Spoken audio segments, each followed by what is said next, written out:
ආයිබෝවන් ජීවිතය සහ පාඩම් පොතේ ආකරන පන්තියක් නැති අමුතු ඉස්කෝලේ ITN ටෙලිවිෂන් ඉස්කෝලේ. ඔබට මතක ඇති අපි ස්නායු පද්ධතිය ගැන කතා කරන්න පටන් ගත්තා. විශේෂයෙන් දරුවන්ගේ ස්නායු පද්ධතිය සහ ඒ ආශ්‍රිත රෝග ගැනත් කතා කරන්න පටන් ගත්තා. ඒ පාඩමේ දෙවෙනි කොටස අද විකාශය වන්නේ මා කැමති නැවතත් අපේ ගුරු මණ්ඩලය හඳුන්වා දෙන්නට අපේ ආරාධනෙන් ටෙලිවිෂන් ඉස්කෝලේට ගුරුවරයෙක් හැටියට සහභාගී වෙනවා අපේ රටේ කීර්තිමත් විශේෂඥ වෛද්‍යවරයෙක්. එතුමා රජරට විශ්වවිද්‍යාලයේ වෛද්‍ය පීඨයේ ළමා රෝගාංශයේ ප්‍රධානියා හැටියට කටයුතු කරන රිජ්වේ ආර්යා ළමා රෝහලේ ළමා ස්නායු රෝග පිළිබඳ විශේෂඥ වෛද්‍ය අනුරුද්ධ පාදනීය මහත්මයා ආයිබෝවන් කරුණාවෙන් පිළිගන්නවා. ඒ වගේම අපේ ප්‍රකට ජීව විද්‍යා ගුරුතුමා තිස්ස ජනනායක මහත්මයා එතුමා සුද්ධ ජීව විද්‍යාව තමයි උපාධියට හදාarලා තියෙන්නේ. මනෝවිද්‍යාවත් හදාarලා තිනවා පශ්චාත් උපාධි පාඨමාලාවක් හැටියට. වටිනවනේ නේද? තිස්ස ජනනායක ගුරුතුමා අපි පාඩම නවත්තපු තැනින් පටන් ගමු නේද? දැන් අපේ මස්තිෂ්කය ගත්තහම මෙතනින් අපි මෙහෙම ඔලු කට්ට කපලා අයින් කළොත් උඩින් බැලුවාම අපිට පේන්නේ මස්තිෂ්කය. ඒ මස්තිෂ්කයේ මෙහෙම ගැඹුරු මධ්‍ය ඇලියක් මගින් මේ වගේ අර්ධගෝල දෙකකට බෙදලා තියෙනවා කියලා කිව්වා. දැන් එක අර්ධගෝලයක් ගත්තොත් එක අර්ධගෝලයක් මෙහෙම ගත්තොත් මේ තියෙන්නේ එක අර්ධගෝලයක් ගත්තොතින් එහෙම ඒ අර්ධගෝලය ආපහු කණ්ඩිකා වලට බෙදලා තියෙනවා. කණ්ඩිකා 1යි 2යි 3යි 4යි. මේ කණ්ඩිකා වෙන් කරන්න තියෙන දේශ සීමාව වගේ තියෙන මේවට කියන්නේ අපි පරිකා කියලා. නැත්නම් සල්කස් කියලා කියනවා. ඒ වයින් තමයි මේක බෙදිලා පවතින්නේ. එතකොට මේ දැන් අපි ගත්තොතින් මෙහෙම මෙතන මේ කොටස් ටික මෙහෙම දැක්වුවොතින් එහෙම අපිට පෙන්වන්න පුළුවන් මේ විදිහට මෙතන තියෙනවා එක කණ්ඩිකාවක්. මම ඒවයේ නම් මේක ඇතුලෙන් ලියන්නම්. මෙන්න මෙහෙම. මේ කණ්ඩිකාවට කියන්නේ අපි ලලාට කණ්ඩිකාව කියලා. ලලාට කණ්ඩිකාව. මේකට කියන්නේ මෙන්න මේ මෙතන දෙවෙනියට තියෙන කණ්ඩිකාවට කියන්නේ පාර්ශ්වික කණ්ඩිකාව. නැත්තම් පාර්ශව කණ්ඩිකාව කියලා කියනවා. මේකට කියනවා අපර කපාල කණ්ඩිකාව. අපර කපාල කණ්ඩිකාව කියලා. ඊට පස්සේ මෙතන තියෙන එකට කියනවා ශංකක කණ්ඩිකාව කියලා. ඔය විදිහට කණ්ඩිකා 4කට බෙදලා තියෙනවා. එතකොට මේ කණ්ඩිකා 4කට බෙදලා තියෙන අතර එහෙම බැලුවොත් දැන් මේක ඇවිල්ලා එක අර්ධගෝලයක් නම් මේ වගේ තව අර්ධගෝලයක් තියෙනවානේ. එහෙනම් මස්තිෂ්කයේ අර්ධගෝල දෙක ඇතුලේ එක අර්ධගෝලයක කණ්ඩිකා 4යි අනිත් අර්ධගෝලයේ කණ්ඩිකා 4යි සමස්ත මස්තිෂ්කය ගත්තොත් එහෙමනම් කණ්ඩිකා 8ක් තියෙනවා. දැන් අපේ ඔළුව මෙතනින් හරියටම මෙන්න මෙතනින් දෙපැත්තට බෙදුවොත් මේ පැත්තේ තියෙන එක මස්තිෂ්ක කණ්ඩිකාවක්. මේ පැත්තේ තියෙන අනිත් එක මස්තිෂ්ක අර්ධගෝලයක්. මේ හරියට මැද්දෙන් බෙදුවොත් මේ පැත්තේ තියෙන එක මස්තිෂ්ක අර්ධගෝලයක්. අනිත් පැත්තේ තියෙන අනිත් මස්තිෂ්ක අර්ධගෝලය. දැන් මම මේ ඇඳලා තියෙන විදිහට ගත්තොත් දැන් මම මෙහෙම හිටියොත් මගේ මෙන්න මේ පැත්තේ තියෙන අර්ධගෝලය තමයි මේ ඇඳලා තියෙන්නේ. එතකොට මගේ මේ පැත්තේ තියෙන අර්ධගෝලය, ඒ කියන්නේ වම් අර්ධගෝලයේ මේ හරිය තියෙන්නේ ලලාට කණ්ඩිකාව. එතකොට කෙලින්ම පිටිපස්ස පැත්තේ මෙතන තියෙන්නේ අපර කපාල කණ්ඩිකාව. එතකොට මේ මුදුන හරිය මේ හරිය තියෙන්නේ පාර්ශව කපාල කණ්ඩිකාව. ඊට පස්සේ මේ හරිය තියෙන්නේ කන තියෙන්නේ කනත් එක්ක තියෙන්නේ ශංකක කණ්ඩිකාව. එතකොට මේ කණ්ඩිකා වලට බෙදිලා තියෙන අතරම තියෙන විශේෂත්වය තමයි මේ හැම තැනම නියුරෝන සෛල තමයි තියෙන්නේ. මේ හැම තැනම නියුරෝන සෛල තියෙනවා. අර කලින් කිව්වා වගේ බාහිකය කියන ප්‍රදේශයේ මෙතන මේ ටිකේ තියෙන්නේ දූෂර ද්‍රව්‍ය. එතකොට මේ දූෂර ද්‍රව්‍ය වල නියුරෝන සෛල පිහිටලා තියෙනවා. නමුත් තියෙන විශේෂත්වය තමයි මේ එක එක ප්‍රදේශවල අපේ මොළය හැඩ ගැහිලා තියෙන්නේ එක එක කාර්යභාරයන් ඉටු කරන්න. ඒ කියන්නේ මේ හැම කොටසකම තියෙන්නේ නියුරෝන සෛල වුණාට ඒ නියුරෝන සෛල එක එක ප්‍රදේශවල හැඩ ගැහිලා තියෙනවා එක එක කාර්යභාරයන් ඉටු කරන්න. දැන් උදාහරණයක් විදිහට ගත්තොතින් අපි ගත්තොත් මෙහෙම මම මෙතනින් අඳින්නම් මෙහෙම අපේ S2 තියෙනවනේ මෙහෙම. මේ තියෙන්නේ අපේ S2 නම් දැන් මේ S2 ඉඳන් යන දෘෂ්ටික ස්නායු තියෙනවා මෙහෙම. මේ දෘෂ්ටික ස්නායු ගිහිල්ලා ඉවර වෙලා මේ දෘෂ්ටික ස්නායු ගමන් කරනවා මෙන්න මේ අපර කපාල කණ්ඩිකාව දක්වා. එතකොට මේ අපර කපාල කණ්ඩිකාවට සමහර වෙලාවට කියනවා දෘෂ්ටික කණ්ඩිකාව කියලාත් කියනවා. ඒකට හේතුව ඇහි ඉඳන් යන ආවේග මෙන්න මේ අපර කපාල කණ්ඩිකාව දක්වා ගෙනියනවා ස්නායු තන්තු ඔස්සේ. එතකොට අපි සාමාන්‍යයෙන් කියන්නේ අපි යම් දෙයක් දිහා බලනකොට මේ වාගේ යම් කිසි දෙයක් දිහා බලනකොට අපිට අපි ගහක් කියලා ගමු මෙහෙම. මේ වගේ යම් දෙයක් දිහා බලනකොට මේ ඇහි හැදෙනවනේ මෙතන ප්‍රතිබිම්බයක් මේකේ. මේ ප්‍රතිබිම්බය ඇහි හැදීමෙන් තමයි පේන්නේ කියන එක තමයි අපේ සාමාන්‍ය දැනුම. නමුත් ඒ ප්‍රතිබිම්බය ඇති වුණාට පස්සේ ඇහි එතන ඇතිවෙන ස්නායු ආවේගයක් ඒ ප්‍රතිබිම්බයට අනුව ඒ ස්නායු ආවේගය මේ ආකාරයට ගිනියනවා ස්නායු තන්තු ඔස්සේ අර මස්තිෂ්කයේ අපර කපාල කණ්ඩිකාව දක්වා. ඒ ගිනිච්චට පස්සේ තමයි අපිට මේ පේන දේ මොකක්ද කියලා හරියටම හඳුනා ගන්න. අපි ඒකට කියනවා සංජානනය කියලා. ඒ කියන්නේ මේ ගහක් බව හරියටම හඳුනාගන්නේ මේ මොලේට මේ පණිවිඩේ ගියාට පස්සේ. ඒතර අපර කපාල කණ්ඩිකාව තියෙන ප්‍රදේශයට අපි කියන්නේ දෘෂ්ටික ප්‍රදේශය කියලා. ඒ කියන්නේ පේන දේවල් විග්‍රහ කරලා අඳුනගන්නේ එම ප්‍රදේශයෙන්. දැන් බැරි වෙලාවක්වත් මේ S2 හොඳට තියෙනවා. ඒක හොඳට පේනවා.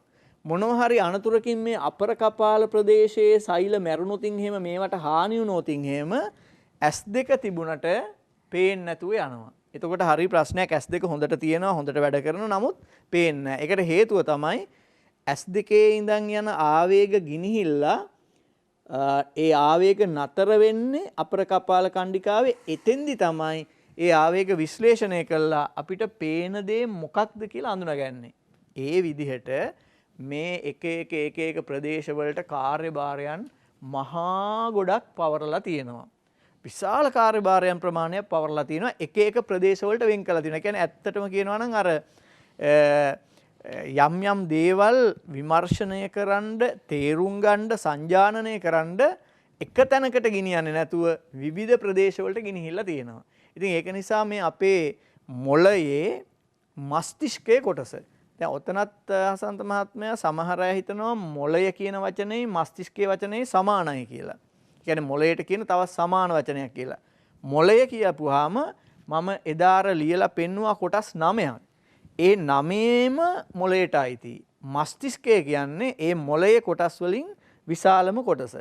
මස්තිෂ්කයේ තමයි මේ වගේ අර්ධගෝල දෙකක් තියෙනවා. එක අර්ධගෝලයක් මේ වගේ කණ්ඩිකා 4කට බෙදලා තියෙනවා. ඒ කණ්ඩිකාව එක කාර්යයන් ඉටු කිරීම සඳහා හැඩ ගැහිලා තියෙනවා. ඒකේ තියෙන නියුරෝන. ඒ වයින් එකක් තමයි මම මේ පැහැදිලි කරේ.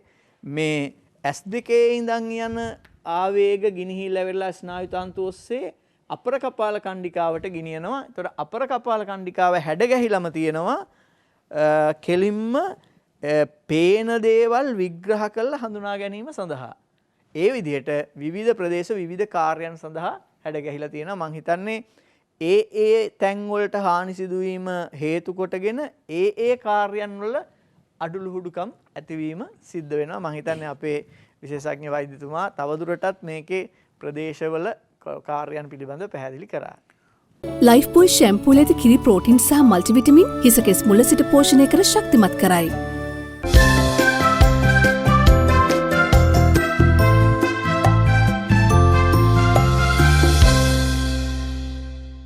ලයිෆ්බොයි ෂැම්පූලේද කිරි ප්‍රෝටීන් සහ මල්ටිවිටමින් හිසකෙස් මුල සිට පෝෂණය කර ශක්තිමත් කරයි. ඔබ S2 සහ මොළය ගැන සඳහන් කළා. අපි කලිනුත් අපේ ශරීරයේ දෙක තියෙනවා ගැන කතා කළා. අවයව ඉන්ද්‍රියන් පිළිබඳ හුඟක් ඒවා දෙක තියෙනවානේ. S2 නේද? කන් දෙක, වකුගඩු දෙක, පෙනහැලි දෙක, පෙනහැලි දෙක, අත් දෙක. දැන් අත් දෙක ගමුකෝ. මීට පෙරත් කියලා තියෙන කතාවක් තමයි දෑත කියන්නේ එළියට දාපු මොළය කියලා. එහෙම කියමනක් තියෙනවා. දෑත කියන්නේ එළියට දාපු මොළය කියලා.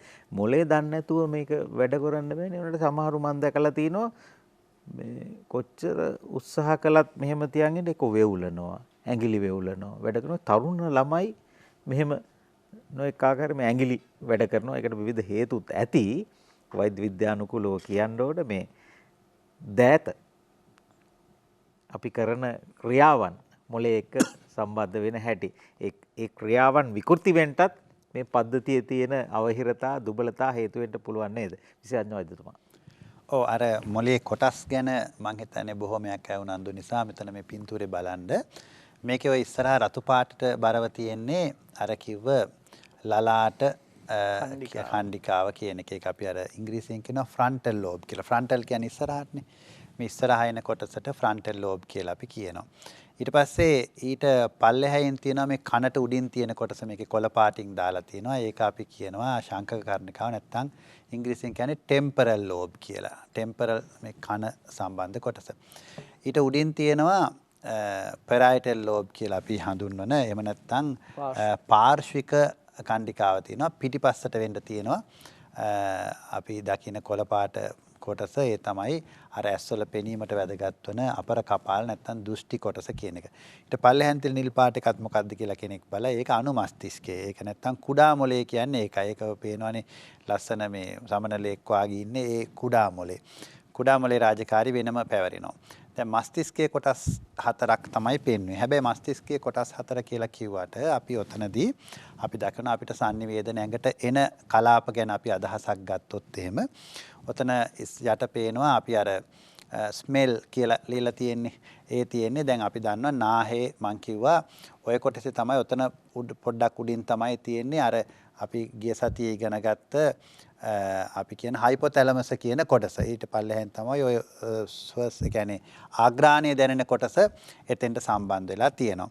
ඒ වගේම තමයි තිස්ස ජනනායක මහත්මයා කිව්වා වාගේ පෙනීම සම්බන්ධව තියෙන කොටස S2 ඉස්සරහින් තිබ්බට සම්පූර්ණ පෙනීම කළමනාකරණය කරන්නේ ඔළුවේ පිටිපස්සේ කොටස. ඉතින් ඒක නිසා තමයි අලුතෙන් ඉපදෙන දරුවන්ගේ විශේෂයෙන්ම ඉපදුච්ච ගමම්ම සීනි අඩු වෙච්චාම වැඩියෙන්ම හානියට ලක් වෙන කලාපය තමයි ඔය පිටිපස්සෙන් තියෙන කොළ පාට කලාපය. ඒක නිසා සාමාන්‍යයෙන් අපි දකිනවා ඒ කොටස් වලට හානියක් දකිනවා සමහරවිට ඉපදිච්ච ගාම්ම සීනි අඩු එකකින්ද අපි ඉල්ලීමක් කරනවා දරුවෙක් ඉපදිලා පළවෙනි පැය භාගයේ තුලදිම ඉක්මනින් මව්කිරි දෙන්නට කියලා. ඒ මව්කිරි නොදුන්නාම ඒ කලාපයට යම්කිසි හානියක් සිද්ධ වෙන්නට පුළුවන්. ඒ වගේම තමයි අපි දකිනවා මේ කනෙන් ගන්න පණිවුඩ ටික අපිට දෙන කලාපය මෙතන පෙන්වුම් කරනවා ඔබට දැන් පේනවා. ඒ වගේම තමයි කනෙන් අරගෙන විතරක් වැඩක් නැහැ කතා කරන්නේ නැත්නම්. ඒතකොට එතනින් ඉස්සරහින් පොඩ්ඩක් ඉස්සරහින් තියෙනවා කතනය කළමනාකරණය කරන ප්‍රදේශයේ විශේෂයෙන්ම අපිට රෝගීන් එනවා. අපි දකිනවා කතන ගැටලු තියෙන රෝගීන් ඕටිසම් කියන රෝගයේ තියෙන රෝගීන් අපි ළඟට එනවා. ඒ වගේම තමයි කතනය යම් කිසි දුරකට අඩු වෙච්ච ඒ කියන්නේ කතනය දුර්වල රෝගීන් ආවහම මෙන්න මේ කලාප විශේෂයෙන් මේ කනට උඩින් තියෙන කලාපවල අපි EEG වැනි පරීක්ෂණ කරලා බලනවා. ඒ කලාපවල ක්‍රියාකාරීත්වය කොච්චර හොඳට සිද්ධ වෙනවද කියලා. ඒ අනුව තමයි අපේ ප්‍රතිකාරයන් කටයුතු වෙන්නේ. ඒ වගේම තියෙනවා අර අපි ඔය ඉස්සරහා තියෙන ඔය ලලාට කලාපේ නැත්නම් රතු පාටින් ඔය දාලා තියෙන කලාපේ ඒ කොටසෙන් තමයි අපේ හුඟක්ම මේ හැසිරීම පාලනය කරන්නේ.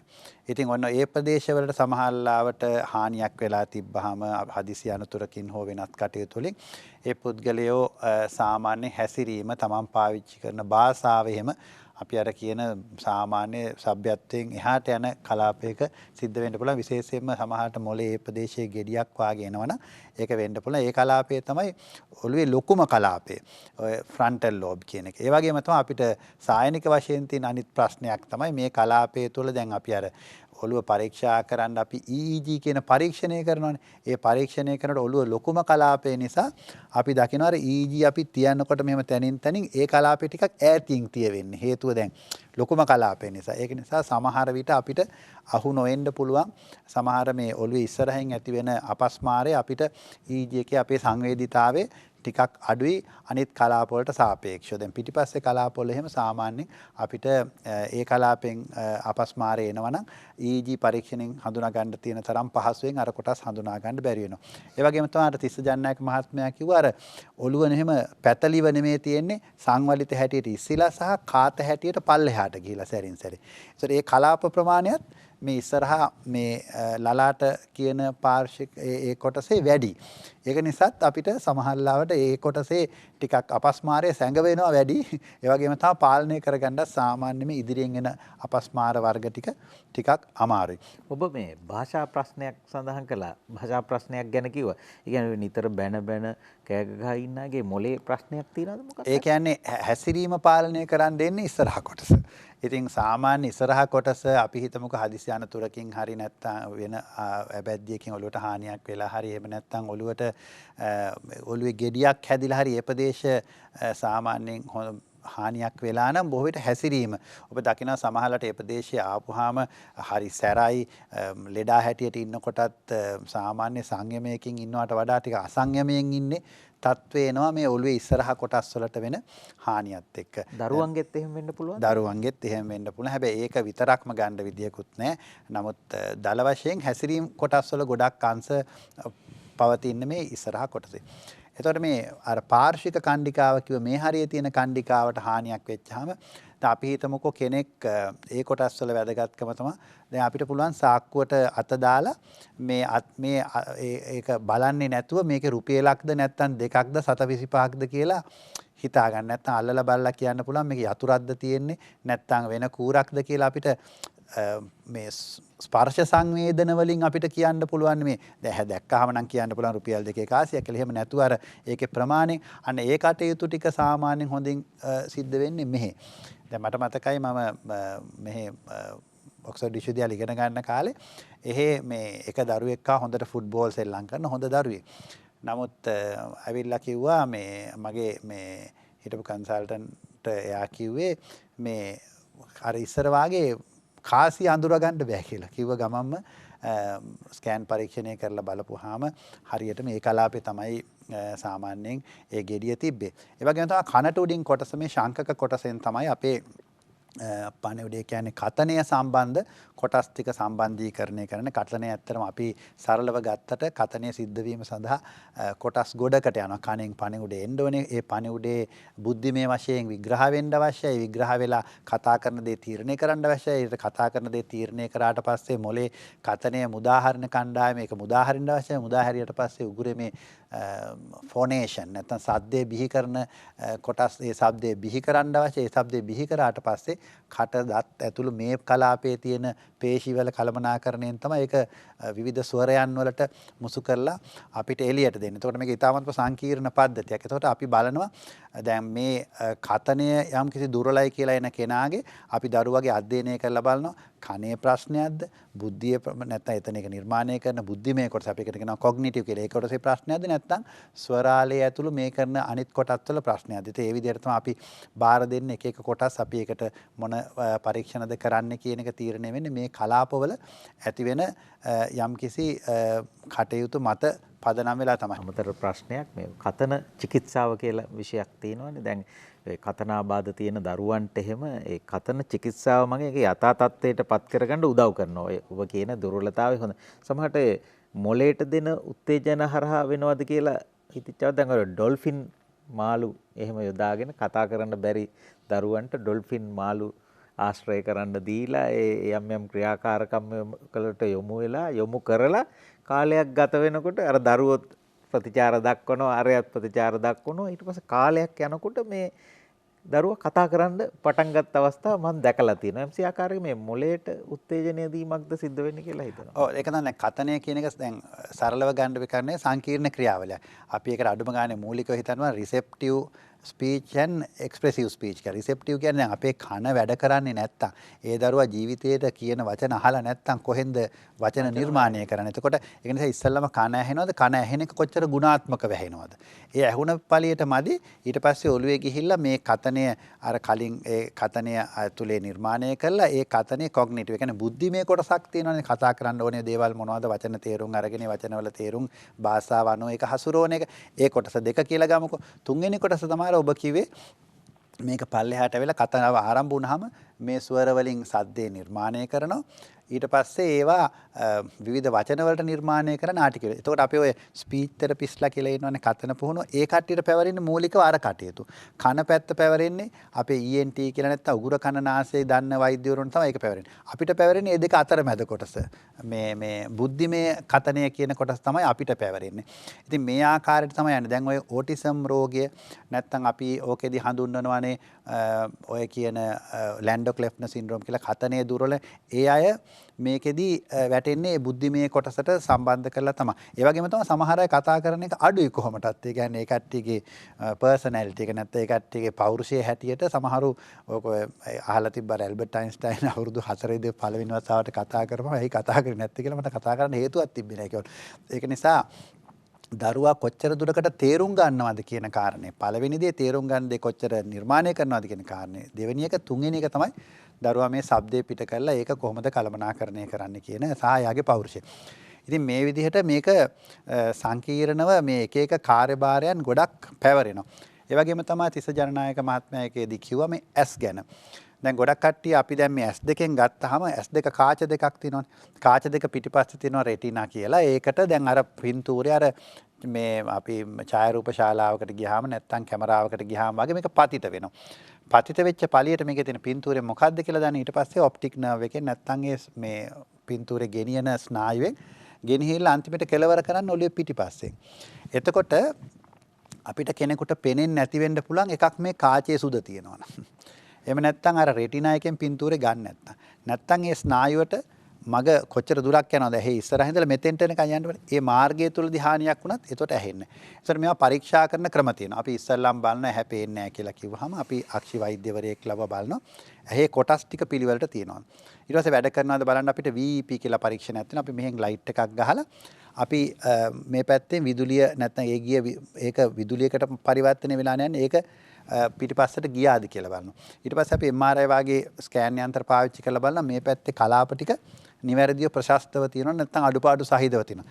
මේ අනුව තමයි අපි ඒ කියන S2 පෙනීමද නැද්ද කියන එක පිළිබඳ අපි ඒ තීරණ ගන්න. ඉතින් අර ඒ විදිහට මේක සංකීර්ණ දෙයක්. මම මේ ඉමෝෂන්ස් එහෙම නැත්නම් හැඟීම් ගැන කතා කරන්නේ නැතුව භෞතිකව අපේ ගැන සංනිවේදන ගැනයි අපි ගැන සංවේදීභාවය ගැනයි මම මේ කතා කරන්නේ. ඒ විදිහට මේ විවිධ කලාප වලට විවිධ වැඩ කටයුතු පැවරෙනවා.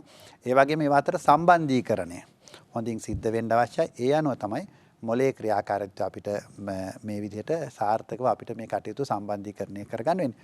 ඔබ අර අත් දෙකට සම්බන්ධ කරලා කියපු නිසා දැන් අපි දකිනවා විශේෂයෙන්ම මනුස්සයාට ලැබිච්ච ලොකුම දායකත්වය තමයි මේ ෆයින් මෝටර් නැත්තම් අපි මේ සියුම් චාලක හැකියාවන්. මේ සියුම් චාලක හැකියාවන් කියන එක ලේසි පාසු කටයුත්තක් නෙමෙයි. ඒ තමයි මේ මොලේ තියෙනවා අර ඉස්සල්ලා අපි අර පින්තූරේ දැක්කා අර මේ ෆ්‍රන්ටල් ලෝබ් නැත්නම් ලලාට කණ්ඩිකාවට පිටිපස්සෙන් රතු පාට කලාපයක් අර අන්නේ කලාපයේ ඇත්තටම මෝටර් කෝටෙක්ස් කියලා අපි හඳුන්වන්නේ චාලක ඉන්ද්‍රියන් කළමනාකරණය කරන එක. දැන් මේක සරල කොටසක් නෙමෙයි. මේ කොටසේ අපි අඳිනවා මිනිස්සෙක් අනිත් පැත්තට බුදියාගෙන ඉන්නවා වගේ. හැබැයි ඒ කියන්නේ ඒ හැම නියෝජනය දැන් මගේ මේ මාපට ඇඟිල්ල නියෝජනය කරන්න ලොකු ප්‍රදේශයක් ඔය කියන කොටසේ වෙන් කරලා තියෙනවා. එතකොට මේ ඇඟිලි වල කටයුතු වල ලොකු ප්‍රදේශයක්. ඒ කියන්නේ දැන් අපි මිනිස්සෙක් අඳිනකොට අපි හිතන්නේ මේ සංඛ්‍යාවලින් ඒ කියන්නේ මේ තියෙන මේ පරිමාණයෙන් නෙමෙයි අඳින්නේ. මේ අතට එහෙම ලොකු කලාපයක් වෙන් කරලා තියෙනවා. ඒකින්ද තමයි මිනිස්සයාගේ අත පරිහරණය කරන එක. ඒක තමයි ඔබ කිව්වේ. අත තමයි දෑත තමයි එළියට පැනපු මොලේ කියලා. මොකද ඒ තරම් මොලේ කොටසක් අර පින්තූරේ බලන්න අතට කොච්චර ලොකු කලාපයක් දීලා තියෙනවද කියලා. නමුත් කකුලට දීලා තියෙන පොඩි කැල්ල. ඇඟිලි වලට කොච්චර ලොකු කලාපයක් දීලා තියෙනවද? එතකොට මුහුණට කොච්චර ලොකු කලාපයක් දීලා තියෙනවද? දැන් ඔගේ බඩට එහෙම ලොකු තැනක් දීලා නැහැනේ. ඒක නිසා තමයි ඔබ කිව්ව දේ විද්‍යාත්මකව පැහැදිලි කරනවා නම් දෑත තමයි එළියට පැනපු මොලේ කියලා කියන්නේ. මොලේ චාලක කොටස් වල ඇත් දෙකට මුහුණට සහ විශේෂයෙන්ම අපේ කටයුතු මිනිස්සෙක් වශයෙන් කටයුතු කරන කලාප වලට ලොකු වටිනාකමක් දීලා තියෙනවා. ඒක හින්දා තමයි මිනිස්සු අනිත් සත්තුන්ට වඩා ඒව හසුරුවා ගැනීමේ ලොකු හැකියාවක් තියෙන. ඒක නිසා ඒ වගේම තමයි දැන් ඔය කලාප වලට වෙන හානිය අනුව අපිට වෙන දුබලතාවය ගණනය කරන්න බෑ. අනිත් පැත්තට අපිට වෛද්‍යවරු හැටියට අපි කරන්නේ දුබලතාවය අනුව අපි ඔළුවේ හානිය ප්‍රතිනිර්මාණය කරගන්නවා. ඒක නිසා තමයි අපි අර අපස්මාරේ හැදෙන අයගේ විස්තරය අහන්නේ කොයි විදිහටද පටන් ගත්තේ. එතකොට අම්මලා කියනවා ඉස්සෙල්ලාම කට පොඩ්ඩක් නැටුවා.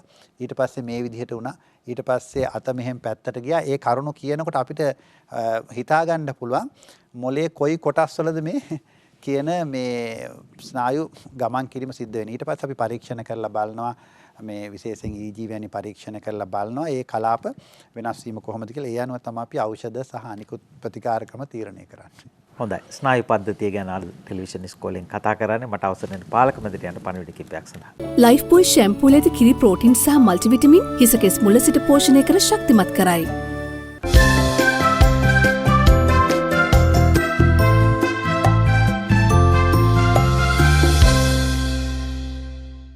ලයිෆ් බෝයි ෂැම්පූල ඇති කිරි ප්‍රෝටීන් සහ මල්ටිවිටමින් හිස කෙස් මුල සිට පෝෂණය කර ශක්තිමත් කරයි. කතා කරමින් ඉන්නේ ස්නායු පද්ධතිය පිළිබඳව තිස්ස ජනනායක ගුරුතුමා අපි පාවිච්චි කරන වචන දෙකක් හැඟෙනවා දැනෙනවා කියලා. හැඟීම් දැනීම් කියන වචන දෙක නිතර අපි පාවිච්චි කරනවා. හැබැයි හැඟෙන්නේ කොහෙටද දැනෙන්නේ කොහෙටද කියන කාරණාව විද්‍යානුකූලව පැහැදිලි කර ගන්න ඕන. ඔබට බාරයි. ඔව් විශේෂයෙන්ම අපේ ශරීරයේ මේ හැඟීම් පාලනය කියන එක හැඟීම් නැත්තම් ෆීලිංගස් කියන එක නැත්තම් ඉමෝෂන්ස් කියලා කියන්න පුළුවන්. චිත්ත වේග පාලනයට විශේෂයෙන් දායක වෙන්නේ මොළයේ අපි කතා කරපු කොටස් වලින් හයිපොතැලමස් කියන කොටස. දැන් අපිට මතක ඇති අපි කතා කරගෙන ආවේ මස්තිෂ්කයේ ඉඳන් පහළට මේ පහළටම එනකොට මෙන්න මේ වගේ දැන් මෙතන මේ උඩ හරිය තමයි මස්තිෂ්කය. ඔහොම ඇවිල්ලා දැන් මෙතෙන්ට ඇවිල්ලා තිනවා මෙන්න මේ ටික තමයි අපි හයිපොතැලමස් කියලා කියන්නේ. අපි හයිපොතැලමස් අඳුන ගන්න විදිහ තමයි මේ හයිපොතැලමස් පිහිටන්නේ පිටියුටරි ග්‍රන්ථියට ඉහළින්. එතකොට අපි පිටියුටරි ග්‍රන්ථිය, අපර පිටියුටරිය, පූර්ව පිටියුටරිය, ඒකෙන් හෝමෝන නිපදවන ඒවා ආදී පිළිබඳ සම්පූර්ණයෙන්ම අපි කතා කළා. දැන් අපි ඇත්තටම කතා කරන්න යන්නේ මේ හයිපොතැලමස් ගැන. හයිපොතැලමස් ගත්තහම ස්නායු පද්ධතිය යටතේත් හයිපොතැලමස් ගැන කතා කරනවා. එතකොට හෝමෝන නිපදවන ග්‍රන්ථි පද්ධතිය යටතේත් හයිපොතැලමස් ගැන කතා කරනවා. ඒකට හේතුව මේක ස්නායු පද්ධතියට අදාළ කාර්යයන් ඉටු කරන අතරම එතකොට හෝමෝන නිපදවීමටත් දායක වෙනවා. පැති දෙකටම දායක වෙනවා. නිසා ඉතා වැදගත් වෙන කොටසක් තමයි හයිපොතැලමස් කියලා කියන්නේ. විශේෂයෙන් හැඟීම් සම්බන්ධයෙන්. එතකොට දැන් නින්ද ඇතිවීම නැත්නම් නින්ද සහ අවදිවීම සම්බන්ධයෙන් එතකොට ලිංගික චර්යාවන් පාලනය කිරීම සම්බන්ධයෙන් හයිපොතැලමස් වැදගත් වෙනවා. ඒ වගේම මේ අපේ දේහයේ තියෙනවා දේහ උෂ්ණත්වය අඩු වැඩි වෙනවද කියලා හඳුනා ගන්න සෙන්සර් එකක්. නැත්නම් දේහ උෂ්ණත්ව යාමනය සඳහා දායක වෙන අපි එකට කියනවා තාප යාමන මධ්‍යස්ථානය කියලා. ඒ කියන්නේ අපේ ඇඟේ තියෙන උෂ්ණත්වය පාලනය කරන මධ්‍යස්ථානයක් තියෙනවා. ඒ කියන්නේ රුධිරයේ උෂ්ණත්වය අඳුන ගන්න මධ්‍යස්ථානයක්. හඳුනගෙන ඒකට අදාළ ක්‍රියාකාරීත්වය නැති කරන මධ්‍යස්ථානයක්. ඒතර ඒකේ තාපයාමන මධ්‍යස්ථානයේ තියෙනෙත් මේ හයිපොතැලමස් තුල. එහෙම බලපුවාම හයිපොතැලමස් ඉතා විශාල වැදගත් කාර්යභාරයන් රාශියක් ඉටු කරනු ලබනවා.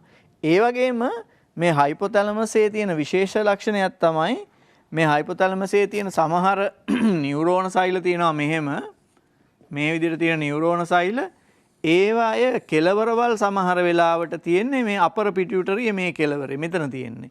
නියුරෝන සෛලයේ සෛල දේහයේ තියෙන්නේ මේ ටිකේ. ඒතකොට සමහර වෙලාවට ඒ හයිපොතැලමස්යේ තියෙන නියුරෝන සෛල මගින් ආවේග සම්ප්‍රේෂණයට අමතරව හෝමෝන නිපදවනවා. ඒ නිපදවන හෝමෝන ගෙනහලා తాවකාලිකව ගබඩා කරලා තියන්නේ මෙතන. එතකොට ඒ හෝමෝන අතරින් ඉතා වැදගත් හෝමෝන දෙකක් තියෙනවා. අපි මේක කලිනුත් මේ කතා කළා. ඒ තමයි ADH කියන හෝමෝනයයි අනිත් එක දෙවෙනි එක තමයි ඔක්සිටොසීන් කියන හෝමෝනය. ඔක්සිටොසීන් කියන හෝමෝනය. ඒ අනුව බලපුවාම දැන් මෙතන තමයි తాවකාලිකව ගබඩා කරලා තිබිලා මේ හෝමෝනය රුධිරයට නිදහස් කරන්නේ. ඒක හරි. නමුත් ඒක නිෂ්පාදනය කරන්නේ හයිපොතැලමස්යේ තියෙන නියුරෝන සෛල මගින්. එහෙම බලපුවාම කුඩා කොටසක් විදිහට පෙනුනට හයිපොතැලමස් ඉතා විශාල කාර්යභාරයක් ඉටු කරනවා. ඒකත් විවිධ කාර්යයන් සඳහා දායක වෙනවා. විශේෂයෙන් අපගේ හැඟීම් පාලනය කිරීම කෙරෙහි විශේෂයෙන්ම හයිපොතැලමස් ලොකු කාර්යභාරයක් ඉටු කරනවා. ලයිෆ් බෝයි ෂැම්පූල ඇති කිරි ප්‍රෝටීන් සහ මල්ටිවිටමින් හිස කෙස් මුල සිට පෝෂණය කර ශක්තිමත් කරයි.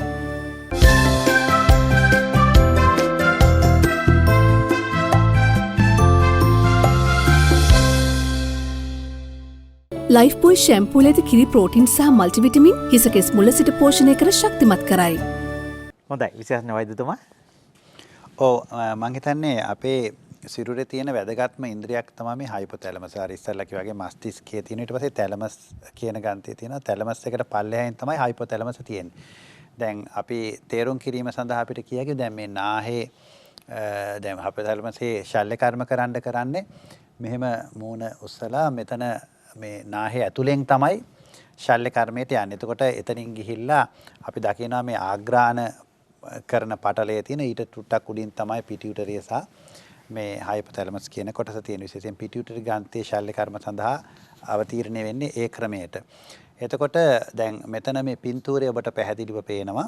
උඩින් තියෙන මස්තිෂ්කය ඊට පස්සේ මස්තිෂ්කයට පහලින් අර හයිපොතැලමස් කියන එක පීඨිකාවක් වා එකක්. ඒ කලාපයක්. ඒ කලාපයෙන් පල්ලෙහා තමයි අර කියන පිටියුටරි ග්‍රන්ථිය පිහිටවන්නේ. එතකොට දැන් මෙතන මේ තියෙන වැදගත්කම කියලා කියන්නේ සිරුරේ සමබරතාවය සහ මේ හුඟක් අපි කරන අපේ රසායනයන් කල්පනාකරණය කර ගැනීම විතරක් නෙමේ රුධිර නාලවල කොච්චර ඇකිලෙන්න ඕනේද වැනි ගොඩක් කටයුතු මේ කියන හයිපොතැලමස් ග්‍රන්ථියෙන් සම්පාදනය කරනවා. උදාහරණයක් හැටියට අර උෂ්ණත්වය අපේ සිරුරේ උෂ්ණත්වය තබා ගැනීම සඳහා මේ කොටස බෙහෙවින් වැදගත් වෙනවා. දැන් උෂ්ණත්වය තබා ගැනීම සඳහා හයිපොතැලමසය පණිවුඩ නිකුත් කරනවා අපේ රුධිර වාහිනී විස්තරණය වෙන්න. ඒතකොට අපි දන්නවා විස්තරණය වෙච්ච ගමන් ඇඟේ තියෙන රුධිරයෙන් තාපය පිට වෙන්න ගන්නවා. එතකොට ඒ ටික පිට වෙනකොට අපේ උෂ්ණත්වය බහිනවා. ඒ වගේම තමයි සමහර රසායනයන් නිකුත් කිරීම විශේෂයෙන් හෝමෝන හරහා අපි දකිනවා හෝමෝන පද්ධතියේ ක්‍රියාකාරීත්වය වර්ධන හෝමෝන් එකේ ඉඳලා තයිරොයිඩ් හෝමෝන් එකේ ඉඳලා ඒ හෝමෝන් සියල්ලම පරිපාලනය කිරීම සඳහා තියෙන මධ්‍යස්ථානය තමයි මේ තියෙන හයිපොතැලමසේ.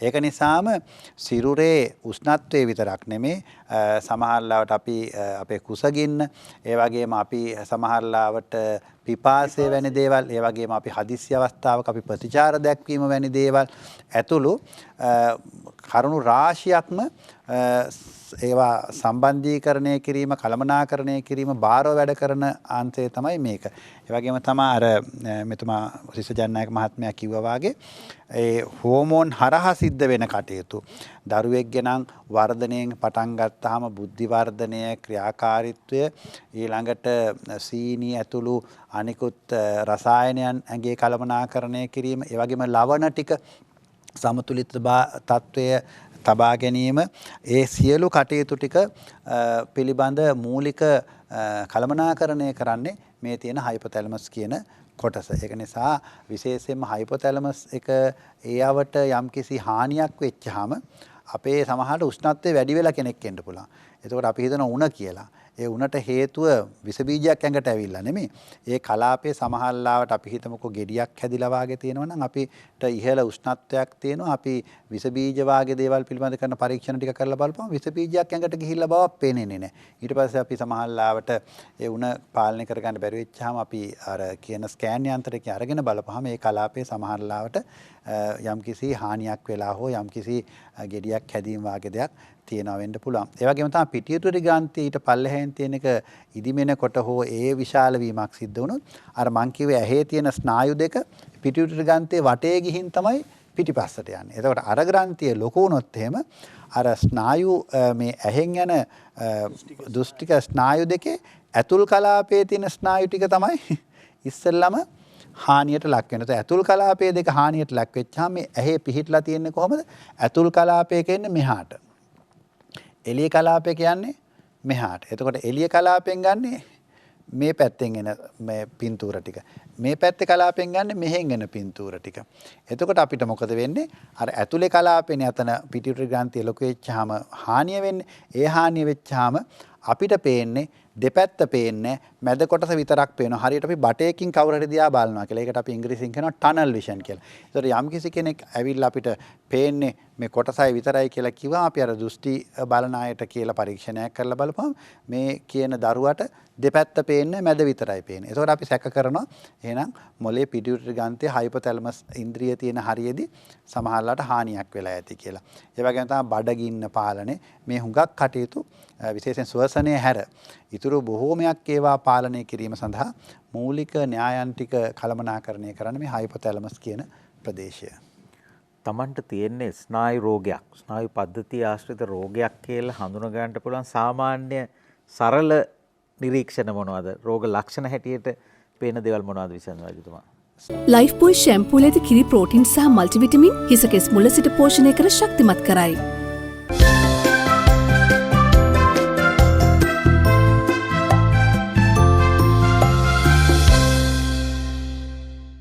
ලයිෆ් බෝයි ෂැම්පූල ඇති කිරි ප්‍රෝටින් සහ මල්ටිවිටමින් හිස කෙස් මුල සිට පෝෂණය කර ශක්තිමත් කරයි. ස්නායු ප්‍රශ්නයක් තියෙනකොට අපිට රෝගය නිර්ණය වෙන්න බලපාන්නේ විශේෂයෙන් සංනිවේදන ටික පැහැදිලිවම බලපානවනේ. කියන්නේ පෙනීම හරියට කළමනාකරණය වෙන්නේ, ඇහෙන එක කළමනාකරණය වෙන්නේ නැත්තම් අපිට සුවඳ ගඳ සුවඳ දැනන්නේ ඒ මොන පද්ධතිය හරියට වැඩ කරන්නේ නැති වුණත් ඒක ස්නායු පද්ධතියට සම්බන්ධ කාරණයකට ලඟු වෙන්න පුළුවන්.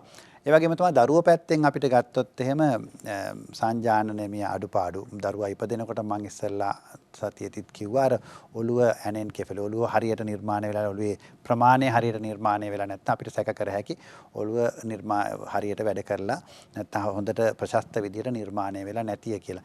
ඒ වගේම තමයි අපි දරුවා ඉපදුනාට පස්සේ අපි වර්ධන කඩයිම් කල්පනා කරන දරුවා ඉපදිලා මේ කාලෙදි ඔළුව කෙලින් කරන්න ඕන. මේ කාලෙදි ඉඳ ගන්න පුළුවන්. මේ කාලෙදි නැගිටින්න පුළුවන්. මේ කාලෙදි ඇවිදින්න පුළුවන්. මේ කාලෙදි දුවන්න පුළුවන්. මේ කාලෙදි බෝලයකට වැටෙන්නේ නැතුව පයින් ගහන්න පුළුවන්. මේ කාලෙදි තනි කකුලෙන් හිට ගන්න පුළුවන්. මේ කාලෙදි උඩ පයින්න පුළුවන්. දැන් මේ අපිට හැඟීමක් තියෙනවා, දැනීමක් තියෙනවා. කොයි කාලවලදී මේ කියන ස්නායු ටික කටයුතු කරලා අපිට ඒ කියන කාර්යක්ෂමතාව නැත්නම් ඒ කියන කුසලතාවයේ දරුවා දෙන්නේ කියලා. ඒතර ඒ කියන කුසලතාවයේ දරුවා පෙන්눔 කරන්නේ නැතුව අවුරුද්දේදී ඇවිදින්න ඕනේ දරුවා අවුරුදු 1මාරදිත් ඇවිදලා නැත්තම් දැන් අපිට ප්‍රශ්නයක් එනවා ඇයි මේක වෙලා තියෙන්නේ. ඒ කියන්නේ මොලේ ගැටලුවක්ද නැත්නම් මධ්‍ය ස්නායු පද්ධතිය ප්‍රශ්නයක්ද නැත්නම් මේක මේ අපි කියන මේ ස්කෙලිටන් එක එහෙම නැත්නම් අපේ බාහිර අපේ අස්ථි පද්ධතිය හෝ පේශි පද්ධතිය පිළිබඳ ප්‍රශ්නයක්ද කියලා අපි හොයාගෙන යනවා. එතකොට ඒක එකක්. අනිත් එක තමයි දරුවෙක් අපි ළඟට එන්න පුළුවන් ඇස් පේන අඩුකම හින්දා. එතකොට දරුවා බලන්නේ නැහැ කෙනෙක් දිහා. ඒක නිසා අපි ඇස් පරීක්ෂා කරලා බලපුවාම ඒ වගේම තමයි සමහරක් දරුවෝ එන්න පුළුවන් එක ඇහැයි පේන්නේ දරුවා දන්නේ ඇස් දෙකම පේනෙන්න ඕනේ කියලා. අපි අහුවෙලා තියෙන අවුරුදු 8 9 දරුවෝ පස්සේ තමයි දන්නේ දරුවගේ එක ඇහැයි පේන්නේ කියලා. ඒ වගේම තියෙනවා සමහර අම්මලා එක් කරගෙන එනවා දරුවා හැම වෙලෙම එක පැත්තක් බලලා තමයි ඇහුම් කන් දෙන්නේ කියලා. ඒ කියන්නේ අනිත් කන්න ඇහැ සමහරලාවට හොඳට ඇහෙන්නේ නැති වෙන්න පුළුවන්. ඒසර ඒ වගේ කාරණා හින්දා එනවා. ඒ වගේම තමයි සමහරට ඉස්සරදේ කියාගෙනම දරුවෝ එනවා. විශේෂයෙන්ම දැන් දරුවා හුඟක් පොඩි නම් අඬන එක විතරනේ දරුවාට කියන්න පුළුවන්. ඒතකොට අම්මලා මේ දරුවා ගැන කරපු නිරීක්ෂණයනොයි අපි කරන නිරීක්ෂණයනොයි එක තමයි දරුවාගේ රෝගය අපි හොයාගෙන යන්නේ. ඒක නිරීක්ෂණය හරියම වැදගත් දරුවෙක්. ඒක නිසා අපි සායනයට එනකොට දරුවා සම්පූර්ණයෙන්ම නිදිනා අපි සමහරවිට කියනවා ටිකක් ඇහැරලා ඉන්න වෙලාවක ආයතරයක් අපිට පෙන්වන්න කියලා. මොකද දරුවාව නිරීක්ෂණය කිරීම අපිට ඉතාමත්ම වැදගත් රෝග හඳුනා ගන්න. නමුත් පාසල් යන වයසේ දරුවෙක් විශේෂයෙන් අවුරුදු 10 විතර පැන්න දරුවෙක් වැඩිහිටියෙක් මට්ටමට නැතත් අපිට යාගේ රෝග ලක්ෂණ පැමිණිලි කරන්න පුළුවන්.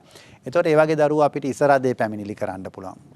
ඒ වගේ කාරණා ඔස්සේ අපිට ගිහිල්ලා රෝගය හොයාගෙන යන්න පුළුවන්. ඒ වගේම තමයි දරුවෙක් අපස්මාරය හැදිලා එනවා නම් ෆිට් එක හැදිලා එනවා නම් ඒ වගේ වෙලාවට ඉතින් අපිට සාධක තියෙනවා ඒ දරුවගේ ක්‍රියාකාරීත්වය බලන්න. ඒ වගේම තමයි සමහරලාවට උණ තදට හැදෙන උණත් එක්ක ස්නායු පද්ධතියට ඒක බලපාලා තියෙනවා නම් ඒවා පරීක්ෂා කරන ක්‍රම විශේෂයෙන් උණත් එක්ක ෆිට් එකක් ආවොත් උණත් එක්ක තද ඉසරදයක් තිබ්බොත් අපි ස්නායු පද්ධතිය පැත්තෙන් කොහොමදත් බලනවා.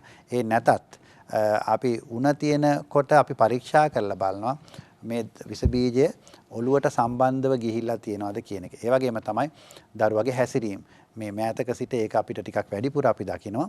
හොඳට හිටපු දරුවෝ හදිස්සියේ මේ කියන වලිප්පු තත්ත්වය නැත්තම් ෆිට් එක කියන තත්ත්වයක් එක්කම හැසිරීම වෙනස් වෙලා එනවා. ඉතින් එතකොට අපි බලනවා මොකද මේ සිද්ධිය සිද්ධ වෙලා තියෙන්නේ. ඒතර විස බීජ හින්දාද නැත්තම් අපි දැන් දකිනවා විස බීජ වලට අපේ ප්‍රතිශක්තිකරණ පද්ධතිය ප්‍රතිචාර දක්වනවනේ විස බීජ ඇඟෙන් එළියට දාගන්න. ඒ ප්‍රතිචාරයේ විස බීජට සීමා කරලා ඉවර කරන්නේ නැතුව අපේ සිරුරටත් පහර දෙනවා. විශේෂයෙන් මොළයටත් පහර දෙනවා. එතකොට අපි කියන ඔටෝ ඉමුන් නැත්තම් මේ අපේ ප්‍රතිශක්තිකරණ පද්ධතියම අපේ සිරුරට පහර දෙන රෝග. ඉතින් ඒක නිසා තමයි මම හිතන්නේ ඒ රෝග බිහෙවින් වැඩි වෙමින් පවතිනවා. ඒක නිසා මම ඒකෙදිත් පොඩි වචනයක් කිව යුතුයි. මම හිතනවා ඒ වගේ මම අධ්‍යයනය කරගෙන යනවා අධ්‍යයන ධාරාවලිනුත් අපිට සෑහෙන පැහැදිලි වෙනවා. විශේෂයෙන්ම අපේ ප්‍රතිශක්තිකරණ පද්ධතිය තියෙන්නේ අපිට පිටින් එන විස බීජ ටික මර්ධනය කරගන්න විතරක් නෙමෙයි. අපිට ඇඟට විසක් අපේ සිරුරට ආවොත් අපිට නුසුදුසු කෑමකින් විසක් වාගේ දෙයක් ආවොත් ඒකට ප්‍රතිචාර දක්වන්නත් එයා පෙළඹෙනවා ස්නායු පද්ධතිය. එතකොට ප්‍රතිචාර දක්වන්න අපි කන කෑම බීම බොහෝ විට අර වසවිස සහිත සහ විශේෂයෙන් සකස් කරන ලද ආහාරයත් අපි පරිභෝජනය කරනවත් එක්කම විවිධ රසායනත් අපි පරිභෝජනය කරනවා. ඒතර ආහාරය අපි පිළිගන්නවා වගේම අපේ ප්‍රතිශක්තිකරණ පද්ධතියේ ගිහිල්ලා අර ආපු රසායනයන් සහ පිටින් ආපු දේවල් බැහැර කරන්න උත්සාහ කරනවා. ඒ තුළ ලොකු පීඩනයක් ප්‍රතිශක්තිකරණ පද්ධතියට සිද්ධ වෙනවා. අන්තිමට කෙලවර වෙන්නේ ප්‍රතිශක්තිකරණ පද්ධතිය කියලා අපේම සිරුරේ සමහර ඉන්ද්‍රියන්ට පහර දෙන්නට පටන් ගන්නවා. ඒක නිසා ඒ වගේ අවස්ථාවලදී අපිට ප්‍රතිකාර කරන්න වෙන්නේ ප්‍රතිශක්තිකරණ පද්ධතියේ ක්‍රියාකාරීත්වය තරමක් පල්ලෙහාට යන විදිහේ ස්ටිරොයිඩ් වැනි ප්‍රතිකාර කරලා. ඒක නිසා අපි ආහාර සංස්කෘතියක් හැටියටත් අපේ කල්පනා කළ යුතුයි අපි පුළුවන් තරම් ස්වභාවික පාරම්පරික ආහාර කලාපයක අපි ඉන්නවා නම් අර කියන ප්‍රතිශක්තිකරණ පද්ධතියත් අපිට හිතකර විදිහට කටයුතු කරලා අපේ ඒ කියන්නේ මේ ස්නායු පද්ධතිය විතරක් නෙමේ අපේ සියලු පද්ධතීන් ආරක්ෂා කර ගැනීම සඳහා සිරුර වැඩ කරනවා. ඉතින් මේ වගේ අපි අලුත් ලෙඩ දකිනවා. දැන් විශේෂයෙන්ම මම දැකපු දෙයක් තමයි මම මේ ළමා රෝග ක්ෂේත්‍රයට එන්න කලින් මම මේ කුරුණෑගල ප්‍රදේශයේ වැඩ කරන කාලේ මේ විශේෂයෙන් මේ මත් සුරාව පාවිච්චි කරලා එන පිරිස් ඉන්නවනේ. ඒකෙදිත් මේ අර නීත්‍යානුකූල නැති අපි කියන සුරාවන් පාවිච්චි කරලා එන පිරිස් ආවහම අපිට හදහසක් තියෙනවා එයාගේ රෝග ලක්ෂණ විශේෂයෙන් එයාගේ හැසිරීම අර බුද්ධිය අඩු වෙලා බුද්ධියට වඩා කල්පනාව අඩු වෙලා අඩු කල්පනාවක කෑ ගහනවා විවිධ විදිහට හැසිරීම රටාවන් අපිට පෙන්눔 කරන තත්ත්වය අපි දකිනවා. ඉතින් එතකොට අපි සමහරවිට සිහිය නැති වෙන ගානටම යනවා. අපි කෝමා කියලා කියන තත්ත්වෙටම යනවා. ඒ වගේම සමහරලාට එයාට වලිප්පු තත්ත්වයන් එන්නත් පුළුවන්. මොකද සීනි වාගේ දේවලුත් ඔළුවේ හරියට කළමනාකරණය වෙන්නේ නැතිකොට. මොකද ඔළුව කියන්නේ තවත් ඉන්ද්‍රියක්. ඒකටත් සැපයුම් පිළිවෙලකට ලැබිය යුතුයි. ඉතින් මේකෙදී සමහර අය අමුතුම විදිහට හැසිරෙනවා අපි දකිනවා. ඒක බලපුවහම අපිට තේරුම් ගත්ත දේ තමයි අර පාවිච්චි කරන සුරාවට තව විවිධ ද්‍රව්‍ය එකතු කරලා පාවිච්චි කිරීමෙන් අපි පොත්වල දැකලා නැති විදිහේ රෝග ලක්ෂණ අපේ දකිනවා මේ අයගේ. එතකොට දැන් මේ දරුවන්ටත් අපි දකිනවා විශේෂයෙන් මේ කරන පානයන් වර්ග. විශේෂයෙන් පැණි බීම වලට විවිධ රසායනයන් එකතු කරනවා.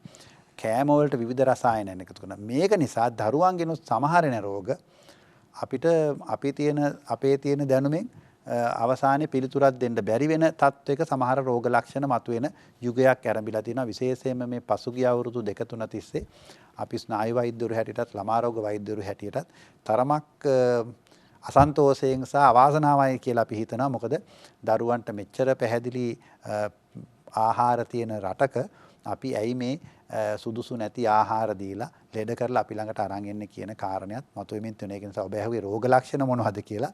හඳුනාගත හැකි රෝග ලක්ෂණක් තියෙනවා. දැන් අපි අලුතෙන්ම දකින රෝග ලක්ෂණත් මේ අවස්ථාවේ පහළ වෙමින් පවතිනවා. විශේෂයෙන්ම දැන් පුංචිම දරුවෝ සිඟිති දරුවන්ට නම් ඉතින් ඔය නොදැනුවත්වම මල පහ වෙනවා, මුත්‍රා පිට වෙනවා. ඒවා හැබැයි ටිකක් වැඩුණු දරුවෝ පාසල් වයසේ මට්ටමේ දරුවෝ සමහර නොදැනුවත්වම ඇඳුම් වල මුත්‍රා පිට කර ගන්නවා, මල පහ වෙනවා. මේ නොදැනුවත්ව තමන්ට නොදැනීමේ කටයුතු වෙන්න ස්නායු පද්ධතිය සම්බන්ධයක් තියෙනවා. වෙන්න පුළුවන්. ස්නායු පද්ධතිය මේ විදිහට පළවෙනි දේ තමයි ඔබ කිව්වා වගේම මුත්‍රා කිරීම සහ මල පහ කිරීම කියන එක පිළිබඳ මූලික පුහුණුව ලැබිලා ඒක ක්‍රමවත්ව කරන කාල පරිච්ඡේදයන් තියෙනවා. දැන් අලුතෙන් ඉපදිච්ච දරුවෙක් ඒ දරුවට තේරුමක් නැහැ කොහෙද මල පහ කරන්න කියලා. ඒ අවශ්‍ය වෙලාවට ඒ අය මල පහ කිරීම සිද්ධ වෙනවා. නමුත් අපි පරීක්ෂා කරලා බලන විශේෂයෙන්ම මේ සුෂුම්නාව තියෙනවනේ අපි සුෂුම්නාවේ පල්ලෙහා කොටසෙන් තමයි මුත්‍රා කරන මාර්ගයයි මේ කියන මල පහ කරන මාර්ගයයි පාලනය කරන්නේ. ඒතර මම අර ඉස්සල්ලා පෙන්වුවා වාගේ පින්තූරකින් ඒ කලාපයට හානියක් වෙන විදිහට හෝ වර්ධනය හරියට සිද්ධ නොවී තිබ්බොත් එහෙම ඒ පුද්ගලයාට සමහරලාවට සුෂුම්නාවෙන් අර කියන පාලන ඉන්ද්‍රියට හරියට ගමන් කරන්නේ නැහැ. එතකොට අපි මල පහ කියන එක අපි දකිනවා ඒක පාලනය මුත්‍රායි දෙකම පාලනය කරලා තියෙන්නේ. හැබැයි අපිට මේක පිට කරන්න ඕන වෙලාවට අපිට පුළුවන් ඒක විවෘත කරන්න. ඒ කියන්නේ පාලිත ඉන්ද්‍රියක් වැඩ කරනවා. මෙහෙම ඒ බටයක් වාගෙන තියෙන්නේ මුත්‍රා. ඒතර බටේ වටේ අපිට පද්ධතියක් තියෙනවා. මේක තද කරගෙන ඉන්නවා. අපිට ඕන වෙලාවට මේක බුරුල් කරපුවාම මුත්‍රා සහ මලපා පහවීම සිද්ධ වෙනවා. අනේ එතෙන්ට සම්බන්ධ ස්නායු පද්ධතිය මධ්‍ය ස්නායු පද්ධතියෙන් එකට පණිවිඩය දෙන කොටස හානි වෙලා තිබ්බොත් හෝ එතන ඉඳලා පණිවිඩය අරගෙන ඉන ඇක්ෂනයට හානි වෙලා තිබ්බොත් හෝ එහෙම නැත්නම් එයා පණිවිඩය ඇවිල්ලා ගෙනත් දෙන මේ පේශි සංකෝචනය වෙලා තියෙන පේශි පද්ධතියට හරියට පණිවිඩය හම්බුනේ නැත්නම් හෝ එහෙමත් නැත්නම් මේකේ ඉන්ද්‍රිය ටික ඒ සංකෝචනය වුණත් ඒ සිදුර වැහෙන්නේ නැති විදිහකට මේ භෞතිකව සකස් වෙලා තිබ්බේ නැත්නම් අර කියන පාලනය අපිට ලැබෙන්නේ නැහැ. ඒ තමයි භෞතික වශයෙන් ස්නායු පද්ධතියෙන් පාලනය පිළිබඳින தත්ත්වය. අනිත් එක තමයි දෙවෙනි එක තමයි වර්ධන අවදි තියෙනවානේ. දරුවෙකුට හැඟීමක් දැනීමක් එන්න අවශ්‍යයි මේ වගේ තැන්වල මම මුත්‍රා නොකළ යුතුයි මල පහ නොකළ යුතුයි කියලා ඒ හැඟීම තේරෙන වයසක් තියෙනවා. ඒ වයස සීමාව දවල් වෙලාවේදී ඉස්සෙල්ලා ඒ වයස තේරුම් ගැනීම වෙනවා. නමුත් නිින්දෙදි සමහරලාට මුත්‍රා යෑම සිද්ධ වෙනවා වෙන්න පුළුවන්. තව වයස උඩට යනකොට නිින්දෙදි මුත්‍රා පහ කිරීමත් පාලිත තත්වයකට දරුවෝ ගන්නනවා වෙන්න පුළුවන්. නමුත් බුද්ධිය මොලේ හොඳට වර්ධනය වෙලා නැත්තම් හෝ මොලේ භෞතික වර්ධනය වෙලා තියෙනවා නමුත් බුද්ධිය වර්ධනය වෙලා නැත්නම් අපි දැන් බුද්ධිය මිනුම් දඬු තියෙනවා. අපි බුද්ධිය මනිනවා විවිධ දර්ශක වලින් අපි කියනවා දල වශයෙන් IQ නැත්නම් බුද්ධි ඒ කියන දේ 100ක් විතර තියෙනවා නම් තමයි අපි ඒ පුද්ගලයා අපි සාමාන්‍ය කියලා කියන්නේ. නමුත් 60ක් විතර තියෙනවා නම් ඒ පුද්ගලයා ටිකක් බුද්ධියෙන් අඩු කෙනෙක් කියලා. ඒතර බුද්ධියෙන් අඩු කෙනෙක් නම් වයස සමහරට අවුරුදු 10ක් වෙන්න පුළුවන්. නමුත් තාම හැසිරෙන්නේ වයස අවුරුදු 1ක 2ක කෙනෙක්ගේ හැටියට නම් ඒත් අපිට බලාපොරොත්තු වෙන්න බෑ මේ කියන මුත්‍රා සහ මල පහ පාලිත තත්වයේ තියෙයි කියලා. ඒකට ඒක තේරුමක් නැති නිසා යනවා වෙන්නත් පුළුවන්.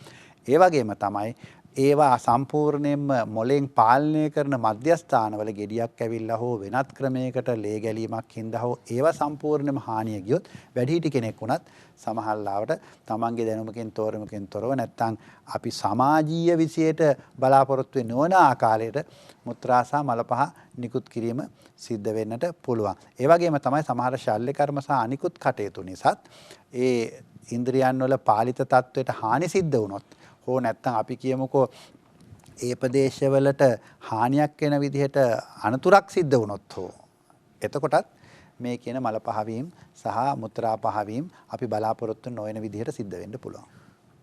ලයිෆ් බොයි ෂැම්පූල ඇති කිරි ප්‍රෝටින් සහ මල්ටිවිටමින් හිසකෙස් මුල සිට පෝෂණය කර ශක්තිමත් කරයි.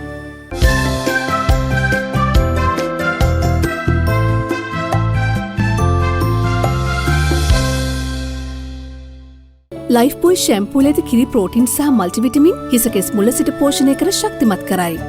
මහමිනිසුත් ඉන්නවා ළමයි කරනවා වගේ වැඩ කරන ළමයි විදියට හැසිරෙන ශරීරයේ වර්ධනය වෙලා තියෙනවා. හැබැයි හැසිරීම ළමයා වගේ. සමහරට මොලේ තරම එහෙම වෙන්නත් පුළුවන්. තිස්ස ජනනායක ගුරුතුමා. මෙන්න මේ රූප සටහන බැලුවොත් අපි දැන් ඔය මොලේ ගැන කතා කරපු ටිකේ මේ උඩ ටික දැන් ඉවර වීගෙන ගිහිල්ලා මේ පල්ලහැට ඇවිල්ලා තියෙන්නේ මෙහෙම. මේකේ මේ තියෙන්නේ මොලේ පහළම කොටස් ටික, මේ තියෙන්නේ වැරෝලි සේතුව, මේ තියෙන්නේ සුසුම්නා ශීර්ෂකය, මේ තියෙන්නේ සුසුම්නාව. එක දිගට මේ තුනම පවතින නිසා තමයි මේක දණ්ඩක් වගේ තියෙනවා කියලා කියන්නේ. ඒ දණ්ඩ වගේ පේන නිසා මේකට කියනවා මොළ දණ්ඩ නැත්නම් මස්තිෂ්ක වෘන්තය කියලා. ඒකට අයිති වෙන්නේ මෙන්න මේ තියෙන මෙතන තියෙන වැරෝලි සේතුවයි සුසුම්නා ශීර්ෂකයයි. එතකොට ඒ සුසුම්නා ශීර්ෂකයට පල්ලෙහා ඉඳන් පටන් ගන්න පල්ලෙහාට යන කොටස තමයි සුසුම්නාව කියලා කියන්නේ. ඒතර මේ වැරෝලි සේතුවට ඉස්සරහින් තියෙනවා මේ මෙහෙම කොටසක් නිකන් මේ කොණ්ඩයක් වගේ කොටසක් තියෙනවානේ මෙන්න මෙහෙම කොණ්ඩේ වගේ කොටසක් තියෙනවා. ඒක අපි හඳුන්වන්නේ විද්‍යාත්මක වචනේ අනුමස්තිෂ්කය කියලා. සාමාන්‍ය විවහාරයේදී හඳුන්වන්නේ කුඩා මොලේ කියලා. අර උඩින් තියෙන ටික ලොකු මොලේ මේක කුඩා මොලේ. ඇත්තටම මේකට කුඩා මොලේ කියන එකේ පොඩි සාධාරණකමක් තියෙනවා. මේකෙත් තියෙනවා අර්ධගෝල දෙකක්. මේකේ මේ කොටස ගලවලා ගත්තාම ඔබට මං හිතන්නේ මේ පහළ තියෙන පොඩි රූපෙන් පේනවා මේ දෙපැත්තේ මේ තියෙන්නේ අනුමස්තිෂ්කයේ අර්ධගෝල දෙක මේ තියෙන්නේ. මැද්දෙන් සම්බන්ධ වෙලා තියෙනවා මෙහෙම. මේ තියෙන අනුමස්තිෂ්කයේ අර්ධගෝල දෙක. මේකේ පේනවා අනුමස්තිෂ්කයේ කපපුවාම මේකෙත් අර පිටත හරිය අලු පාටක් සහ ඇතුළත හරිය සුදු පාටකින් පේනවා. අනුමස්තිෂ්කයත් අධික ලෙස සංවලිතයි. අර්ධගෝල දෙකක් තියෙන නිසාත් සංවලිත නිසාත් එළියෙන් දූෂර ද්‍රව්‍ය ඇතුලෙන් ශ්වේත ද්‍රව්‍ය තියෙන නිසාත් මොළේම කුඩා ඒකකයක් වගේ තමයි. හැබැයි මේකෙන් කරන්නේ මොළෙන් කරන කාර්යයන්ට වඩා විශේෂයෙන්ම වෙනස් කාර්යයන් ටිකක් තමයි මේකෙන් කරන්නේ. එතකොට මෙතන මේ ඔක්කොම ටික ගත්තොත් මේ වැරෝලි සේතුවයි මේ සුසුම්නා ශීර්ෂකයයි අනුමස්තිෂ්කයයි අයිති මම මෙන්න මේ පෙන්නන මේ ටික සම්පූර්ණයෙන්ම ගත්තොත් අපිට කියන්න පුළුවන් ඒකට අපර මොළය කියලා. ඒතර මේවයිනුත් මේ එක එක කොටස් වලින් එක එක කාර්යභාරයන් තමයි ඉටු වෙන්නේ. විශේෂයෙන්ම මේකෙන් අනුමස්තිෂ්කය කියන එක ගත්තාම අනුමස්තිෂ්කය ඊටාම වැදගත් වෙනවා. මොකද අනුමස්තිෂ්කයෙන් තමයි අපේ ශරීරයේ සන්තුලනය අපි ඇවිදගෙන යනකොට අපේ දේහය සමතුලිතව තබා ගැනීමට ඕනි කරන පේශි වලට ආවේග කංකාල පේශි වලට ආවේග සපයනු ලබන්නේ අනුමස්තිෂ්කයේ මගින්. එතකොට මට මතකයි අපේ ඉස්කෝලේ ගිය බස් එකේ කොන්දොස්තර හිටපු මාමා මේ වැටිලා මේ පැත්ත හැප්පිලා පස්සේ කාලෙක එයාට සේරම මතකයි ඔක්කොම හරි ඇවිදගෙන යන්න බෑ. අර ගෙයි බිත්ති අල්ලා තමයි යන්නේ. ඉතින් ඒ දවස්වල අපිට තේරුන්නේ නැහැ මේ මොකද වෙලා තියෙන්නේ කියලා. බලපුවාම පස්සේ තමයි මම දැනගත්තේ මේ හරිය රුධිර ගලණයක් සිද්ධ වෙලා තමයි මේ මතක තියෙනවා ඔක්කොම සේරම හරි ඇවිදගෙන යන්න බෑ කෙලින්. හරියට අර සමහර වෙලාවට මේ මත් වුනහම විසි වෙන්නේ ඒ වගේ විසි වෙවි තමයි යන්නේ. ඉතින් ඒ නිසා මේ හැම පොඩා කොටසක්ම ගත්තත් ඒකෙන් ලොකු කාර්යභාරයක් ඉටු වෙනවා. විසංජ වෛද්‍යතුමා ඇවිදීම ගැන කතා කරද්දී විවිධාකාරයෙන් ඇවිදින අය අපි දැකලා තියෙනවා. හවසට එහෙම සමහරව ඇවිදිනවා කියන්නේ බමරු වගේ යන්නේ නිකන් විදිනවා සමහරව යන්නේ මෙහෙ යන්නේ විසි වෙන්නේ මෙහෙට එහෙම අය දකින්නවා. කතා කරන ස්වභාවයත් වෙනස් වෙනවා. කියන්න හදන දේ නෙමේ කටින් එළියට එන්නේ. එකම දේ ආය කියනවා. ආය කරනවා. ස්තුති කරන්න ගියාම සෑහෙන වෙලාව ස්තුති කරනවා, පින් දෙනවා, කතා පවත්නවා. නොඑක් අය මේ නොඑක් ආකාරයෙන් අපි දැකලා තියෙන ඉතින් මොකද කියලා අමුතුවෙන් කියන්න දෙන්නේ. හැබැයි පාවිච්චි කරලා තියෙන 50ක 500ක විතර වෙරි. එහෙම අයත් ඉන්නවා. මෙහෙම වැනෙන එක, මෙහෙම විසි වෙන එක සිද්ධ වෙන්නේ මොකද්ද? ස්නායු පද්ධතිය සම්බන්ධයෙන් මොකද්ද? ඔබතුමාට ඇති පිළිතුර. ස්නායු පද්ධතිය කියලා බලපුවාම දැන් අපි අර තිරිසං සත්තු කියලා කියන කට්ටිය තිරස් විදිහට මේ කට්ටියගේ කොන්ද තියෙන්නේ. ඒ කියන්නේ ඒ කට්ටියට කකුල් 4ක් තියෙනවා සමබරතාවයේ පවත්වාගෙන යන්න. නමුත් අපි ඍජුකය ඉරියව්වේ තියෙන කොන්ද කෙලින් තියෙන පිරිසක් නේ. එතකොට අපිට කකුල් දෙක විතරයි අපේ ඍජු ඉරියව්ව තියන්න. එතකොට බොහොමයක් අය හිතනවා මේක සරල දෙයක් කියලා. නමුත් මේ කෙලින් හිට ගන්නවා කියන එක ස්නායු පද්ධතියේ ලොකුවට මහන්සි වෙලා තමයි අපිව කෙලින් හිටගෙන තියාගෙන ඉන්නේ. එතකොට ස්නායු පද්ධතිය මේ සඳහා වැඩ කරන කොටස් කිහිපයක් තියෙනවා. අඩුම ගානේ 3ක් ගැන කතා කරන්න පුළුවන්. පළවෙනි එක තමයි දැන් අර පෙන්වපු කුඩා මොලේ නැත්තම් අනුමස්තිෂ්කය කියලා අර පේන අර පින්තූරේ රතු පාටට පෙනෙන කොටස. ඒක පේනවා ඔළුවට පල්ලෙහෙන් නිකන් මලක් වාගේ තියෙන කොටසක් තියෙන්නේ. ඒක තමයි අනුමස්තිෂ්කය කියලා අපි හඳුන්වන්නේ. එතකොට මේ අනුමස්තිෂ්කය අර මස්තිෂ්කයේ වගේම ඒකේ ස්නායු කොටස් තියෙනවා. ඒ වගේම පෙන්눔 කරලා දුන්නා ඒ ස්නායු වලින් පටන් ගන්න ඇක්ෂන වැඩ කරනවා. ඒ වගේම තමයි අපේ දෙවෙනි කොටස තමයි සුෂුම්නාවෙන් පල්ලෙහාට ගිහලා අපි හිටගෙන ඉන්නකොට අපේ කකුල් වලින් ඇතුළු අපේ මේ හන්දි වලින් ඒ කොටස් වලින් අපි ඔළුවට පණිවුඩය දෙනවා අපි හිටන් ඉන්න විදිහ ගැන. ඒ ගැන ප්‍රොප්‍රියෝසෙප්ෂන්ස් කියලා අපි කියනවා. විශේෂයෙන්ම සුෂුම්නා පිටිපස්සේ කොටසෙන් මේ පණිවුඩ ටික උඩට ගිහිල්ලා දෙනවා. අපිට දැන් හිටගෙන ඉන්න මේ විදිහට දැන් මෙයා එක කකුලක් ඉස්සුවා එක කකුලක් පහත් කරා දැන් මෙයා ඉන්න එකේ ඔළුවට වැඩි බරක් ආවා ඒ සියල්ල දේවල් පිළිබඳ පණිවුඩ ඊ타ත්ම ෂණිකව මේ කියන මේ අනුමස්තිෂ්කයට පල්ලෙහායින් උඩට සලසනකොට අනුමස්තිෂ්කයේ ඒ අණුව අවශ්‍ය කරන පොස්චර් ඒ කියන්නේ ඉරියව්ව පවත්වාගෙන යාම සහ තමන් සංචරණයක යෙදෙනවා නම් ඒ සංචරණයට අදාළව වෙන අවශ්‍ය කරන කටයුතු සම්පාදනය කිරීම සඳහා පණිවුඩ ලබා දීම ඒ කුඩා මොලෙන් සිද්ධ වෙනවා. ඒ විතරක් මදි. අපේ කන ඇතුලේ තියෙනවා දැන් කනේ එළියෙන් තියෙනවා බාහිර කන ඊට පස්සේ ඊට ඇතුලෙන් තියෙනවා මැද කන ඊට ඇතුලෙන් තියෙනවා ඇතුල් කන කියලා එකක්. ඇතුල් කනේ තියෙනවා නාල තුනක්. ඒ නාල තුන තියෙන්නේ තල තුනක.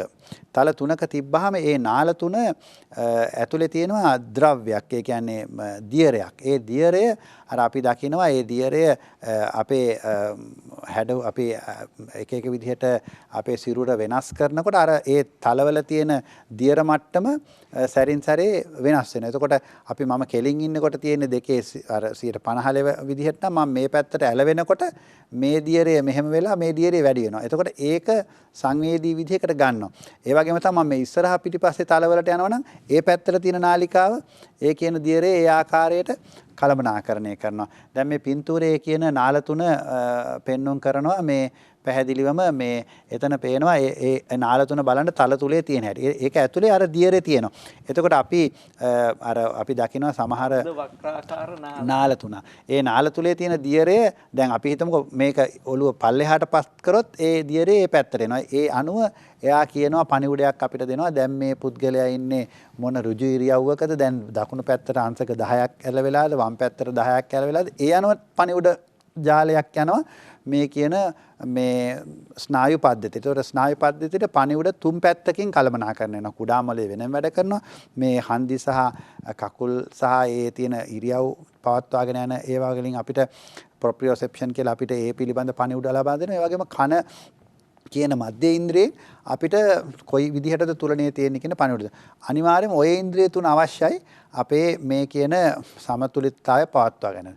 දැන් උදාහරණයක් හැටියට සමහර දරුවන්ට වෛරස් රෝගයක් හැදුනට පස්සේ මේ වෛරස් රෝගයේ හොඳ වේගන යනකොට සමහරට වෛරස් රෝගයට හැදිච්ච මේ ප්‍රතිදේහ ටික ගිහිල්ලා පොඩි කාර්යයකට මේ කුඩා මොළයට පොඩි කරදරයක් කරනවා. නැත්නම් කුඩා මොළයේ මේක බැඳෙන්න ගන්න. එතකොට කුඩා මොළයට කාර්යක්ෂම වැඩ කරගන්න බැරි වෙනවා.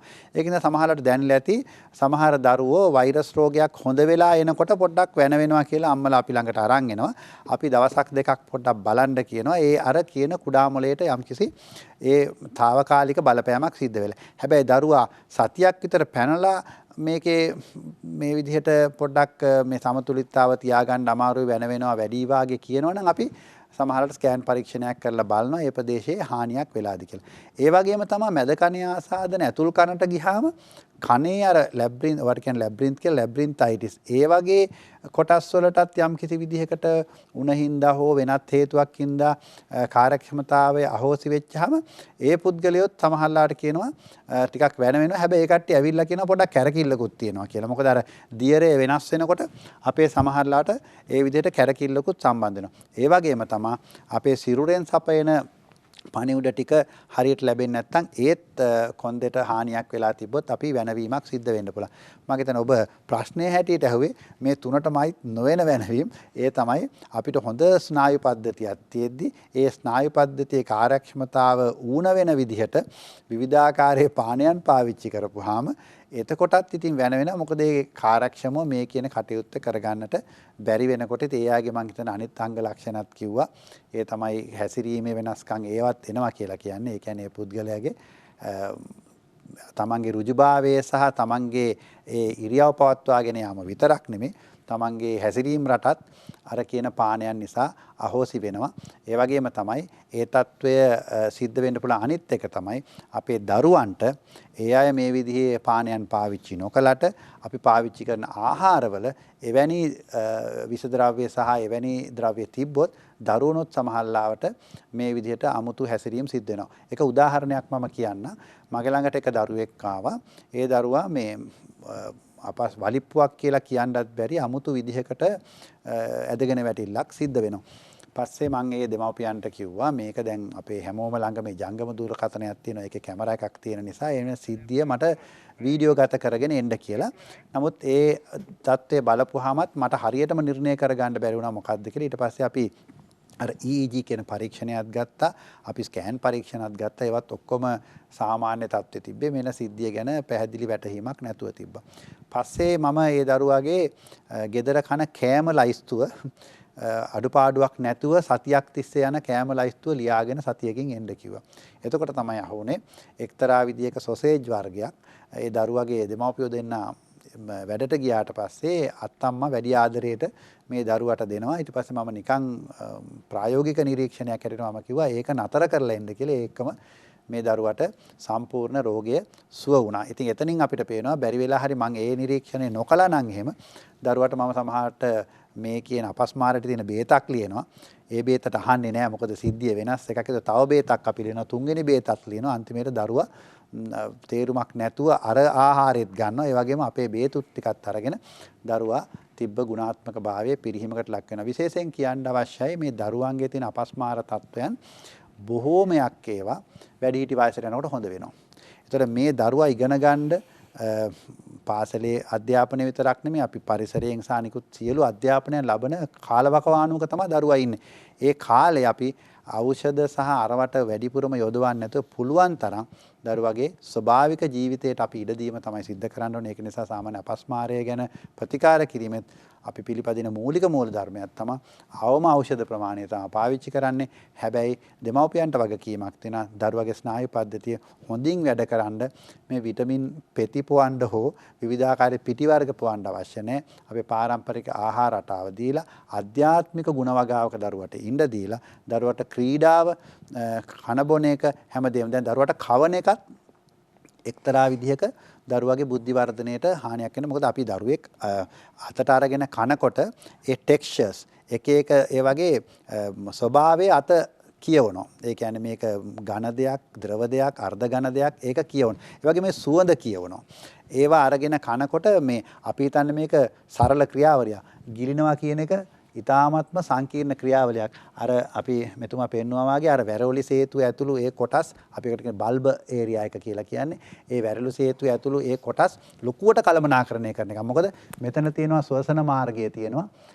ශ්වසන මාර්ගයේ පිටිපස්සෙන් තමයි ආහාර මාර්ගය තියෙන්නේ. ඒතකොට අපි කෑමක් අරගෙන කනකොට මේ කියන ශ්වසන මාර්ගයට යන්නේ නැතුව ආහාර මාර්ගයකට යැවීම සඳහා ලොකු මේ එතන කෝඩිනේෂන් එකක් නැත්තම් ලොකු මේ කටයුතු රාශියක් එකට සිද්ධ වෙන සංකීර්ණ කටයුත්තක්. ඒතර ඒවා සියල්ල සම්බන්ධීකරණය කරලා කවුද දෙන්නේ? උඩ ඉන්න ස්නායු පද්ධතිය. වැරදුනොත් එහෙම කණ්ඩගත්ත දේ ගලනාලයට යන්නේ නැතුව ශ්වසනාර්ගයට යනවා. ඊට පස්සේ ශ්වසනාර්ගයේ කැස්ස ඇති වෙලා පෙනහල්ලට ගිහිල්ලා පෙනහල්ල රෝගී තත්වයට පත් වෙනවා. ඉතින් මේ සියල්ල කළමනාකරණය කරන්නේ මේ කියන ස්නායු පද්ධතිය. ඒක නිසා ඒ සංකීර්ණ ක්‍රියාවලියට අපි දරුවට ඉඩ දෙන්න. ඒකින්ද කෑම දරුවට කන්න ඉඩ දෙන්න ඕනේ. අපි කවන එක ආදරයට කරාට කමක් නැහැ. නමුත් දරුවට කන්න ඕනේ කියන එක ඒ පුරුද්ද ඇති කිරීම හරි වැදගත් වෙනවා. ඒ වගේම තමයි විශේෂයෙන්ම මේ ස්ක්‍රීන් අපි දරුවා අනිත් අය සමග අන්තර් සබඳතා ඇති කිරීම වෙනුවට එක තැනක ඉඳගෙන හුඟක් වෙලා රූපවාහිනිය හෝ එහෙමත් නැත්නම් මේ දුරකථනවල තියෙන ස්ක්‍රීන් එක දිහා බලාගෙන සිටීම නිසාත් දරුවගේ මේ අන්තර් සබඳතා ඒ බුද්ධි වර්ධනයන් හුඟක් හොඳින් සිද්ධ වෙන්නේ. දැන් ඔක අපි තව නිරීක්ෂණය කරන එකක් තමයි වයසක අය ඉන්නවනේ. දැන් වයසක අයට එක සැරේ ඇඳෙන් බහින්න එපා කියනවනේ. ඒකට හේතුව ඇයි? ඒ කට්ටියගේ දැන් අපේ හෘද වස්තුව තියෙන්නේ මේ හරිය. ඔළුව තියෙන්නේ මෙහි. එතකොට මෙතන ඉඳලා අඩියක් විතර උඩට ලේ සපයන්න ඕනේ. ඉතුරුට හෘදයට තියෙන පල්ලෙහාටනේ සපයන්න තියෙන නැගිටලා ඉන්නකොට. දැන් මෙතන උඩට සපයන්න ඕනේ. ඇල වෙලා ඉන්නවනම් ඔළුවටයි සිරුරේ අනිත් කොටස් වලට ඔක්කොටම රුධිර සැපයීම කරන්නේ හෘද වස්තුව එකම පීඩනයකින් කරන්නේ. හැබැයි හිටගෙන ඉන්නකොට ඔළුවට වැඩි පීඩනයකුයි කකුලට ඒ පැති වලට පීඩන වෙනස් වෙනවා. දැන් කෙනෙක් නිදාගෙන ඉඳලා එක සැරේම නැගිටිනකොට අපේ ස්නායු පද්ධතිය ක්‍රියාත්මක වෙලා ඔළුවට ලේ ප්‍රමාණය අවශ්‍ය ප්‍රමාණය සම්පාදනය කරේ නැත්තම් අපේ පණිවුඩ දෙන පද්ධතිය අපිව ක්‍රියාකාරී කරන පද්ධතිය එක සැරේම කාර්යක්ෂමතාව බිඳලා අකර්මණ්‍ය වුණොත් ඇදගෙන වැටෙනවා. එතකොට ඒක නිසා වයසක අයට අපි කියනවා ඉස්සෙල්ලා ඉඳ ගන්න. ඉඳගෙන ඊට පස්සේ නැගිටින්න කියලා. මොකද ඒකට හේතුව තමයි ඉඳගත්තාම මේ කටයුත්ත සිද්ධ වෙන්න ගන්න. හැබැයි ඒතර ඇදගෙන වැටෙන්නේ නැහැ. මොකද ඒක එච්චරම කාර්යක්ෂමතාවය ඉතාමත්ම තප්පරයකින් කොටස් ගානකින් මේ සිද්ධිය සිද්ධ වෙන්නේ. නමුත් දැන් දරුවන්ට එහෙම ප්‍රශ්නයක් ඉස්සර තිබ්බේ නැහැ. දැන් අපේ එන දරුවන්ට ඒ කට්ටියත් ඉඳගෙන ඉඳලා හිටපු හැරි නැගිට ගමන් ඒ කට්ටිය ඇදගෙන වැටෙන තත්ත්වයටපත් වෙනවා. මොකද දවසේ වැඩි වෙලාවක් එයා ඉඳගෙන ඉන්නේ. ඒක නිසා තමයි මහාචාර්ය පූජිත වික්‍රමසිංහ ළඟදී මේ දේශනයක් පැවැත්තුවා. අපේ මේ අපිට ලොකුම හානි කරන එක මේ උපාංගයක් තමයි මේ කියන පුටුව කියලා. ඒතර පුටුවල බොහෝ විට ඉඳගෙන ඉන්න දරුවෝ සිද්ධ වෙන්නේ බොහෝ විට තිරයක් ඉස්සරහා තියෙනකොට නැත්තම් දුරකථන තිරයක් තියෙනකොට. ඒකින්ද මේ තිරය කියන කාරණේ ගැනත් සීමාවක් තියෙනවා. තියෙන සීමාව තමයි දල වශයෙන් පැයක් තමයි නිර්දේශ කරලා තියෙන අවුරුදු 2කට වැඩි දරුවෙකුට 2කට අඩු දරුවෙකුට තිරේ නිර්දේශිත නැහැ. අවුරුදු 2කට වැඩි දරුවෙකුට පැයයි පැය 2 ඉක්මවා යන්න එපා කියලා කියන්නේ.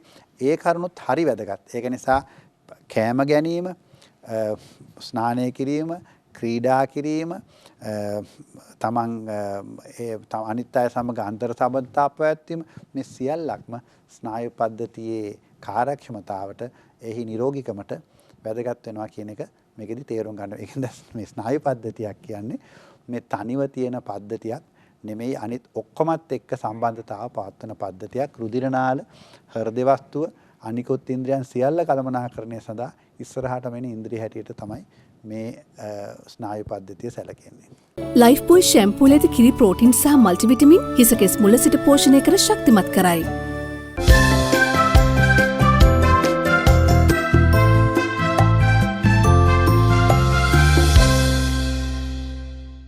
ලයිෆ් බොයි ෂැම්පූල ඇති කිරි ප්‍රෝටින් සහ මල්ටිවිටමින් හිසකෙස් මුල සිට පෝෂණය කර ශක්තිමත් කරයි. ස්නායු පද්ධතිය ගැන අප කතා කරමින්නේ තෙස ජනනායක ගුරුතුමා. ඔව් අසන්ත මහත්මයා, දැන් අපි ඇත්තටම ස්නායු පද්ධතිය කියලා කිව්වට තාම ස්නායු පද්ධතිය ඉවරයක් වුණේ නැහැ. අපි දැන් මේ වැඩසටහන් දෙකක් ගිහිල්ලත් දැන් මේ මොලේ අන්තිම කොටසට තමයි ඇවිල්ලා තියෙන්නේ. ඒ කියන්නේ ස්නායු පද්ධතියේ මධ්‍ය ස්නායු පද්ධතියේ මොළයේ අවසාන හරිය තියෙන කොටස මෙතනින් පල්ලෙහාට සුසුම්නාව. ඒතර අපිට ඉතුරු වෙලා තියෙනවා සුසුම්නාව සම්පූර්ණයෙන්ම තියෙනවා, පර්යන්ත ස්නායු පද්ධතිය සම්පූර්ණයෙන්ම තියෙනවා. මොළය කියන කොටස තමයි අපි දැන් මේ වැඩසටහන් දෙකක් ගැන කතා කරලා ඉවර කරලා තියෙන්නේ. දැන් මේ ඇවිල්ලා තියෙන්නේ මොළයේ තියෙන අන්තිම කොටස. මෙතනින් පල්ලෙහාට තියෙන සුසුම්නාව. සුසුම්නාවේ සිරස වගේ තියෙන නිසා, සුසුම්නාවේ ආරම්භයේ විදිහට තියෙන නිසා කියනවා සුසුම්නා ශීර්ෂකය කියලා. බැලූ බැල්මට මේ කොටස හරි පුංචි. මෙතන තියෙන්නේ වැරෝලි සේතුව, ඒකට යටින් තියෙන්නේ සුසුම්නාවට උඩින් තියෙන පුංචි කොටසක් වගේ පේනවා. බැලූ බැල්මට මේ පුංචි කොටසක් වගේ පේනකොට මේක අතිශයින් වැදගත් කාර්යභාරයන් රැසක් ඉටු කරනු ලබනවා.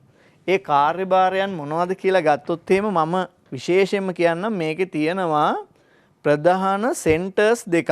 ඒ තමයි ශ්වසන මධ්‍යස්ථානය. එහෙම නැත්නම් අපිට කියන්න පුළුවන් ආස්වාස ප්‍රාස්වාස පාලන මධ්‍යස්ථානයේ තියෙන්නේ මෙතන. එතකොට මේකට යම්කිසි හානියක් සිද්ධ වුණොත් බරපතලම තත්ත්වයක් ඇති වෙන්න පුළුවන්. මොකද ආස්වාස ප්‍රාස්වාසයේ නතර වෙන්න පුළුවන්. ආස්වාස ප්‍රාස්වාසයේ නතර වුණොත් ශරීරයට ඔක්සිජන් නැතුව යනවා. ඒ කියන්නේ ජීවත් වෙන්න බැරි වෙලා යනවා. ශ්වසන පාලන මධ්‍යස්ථානයේ පිහිටලා තියෙන මේ කියන සුසුම්නා ශීර්ෂකය තුල.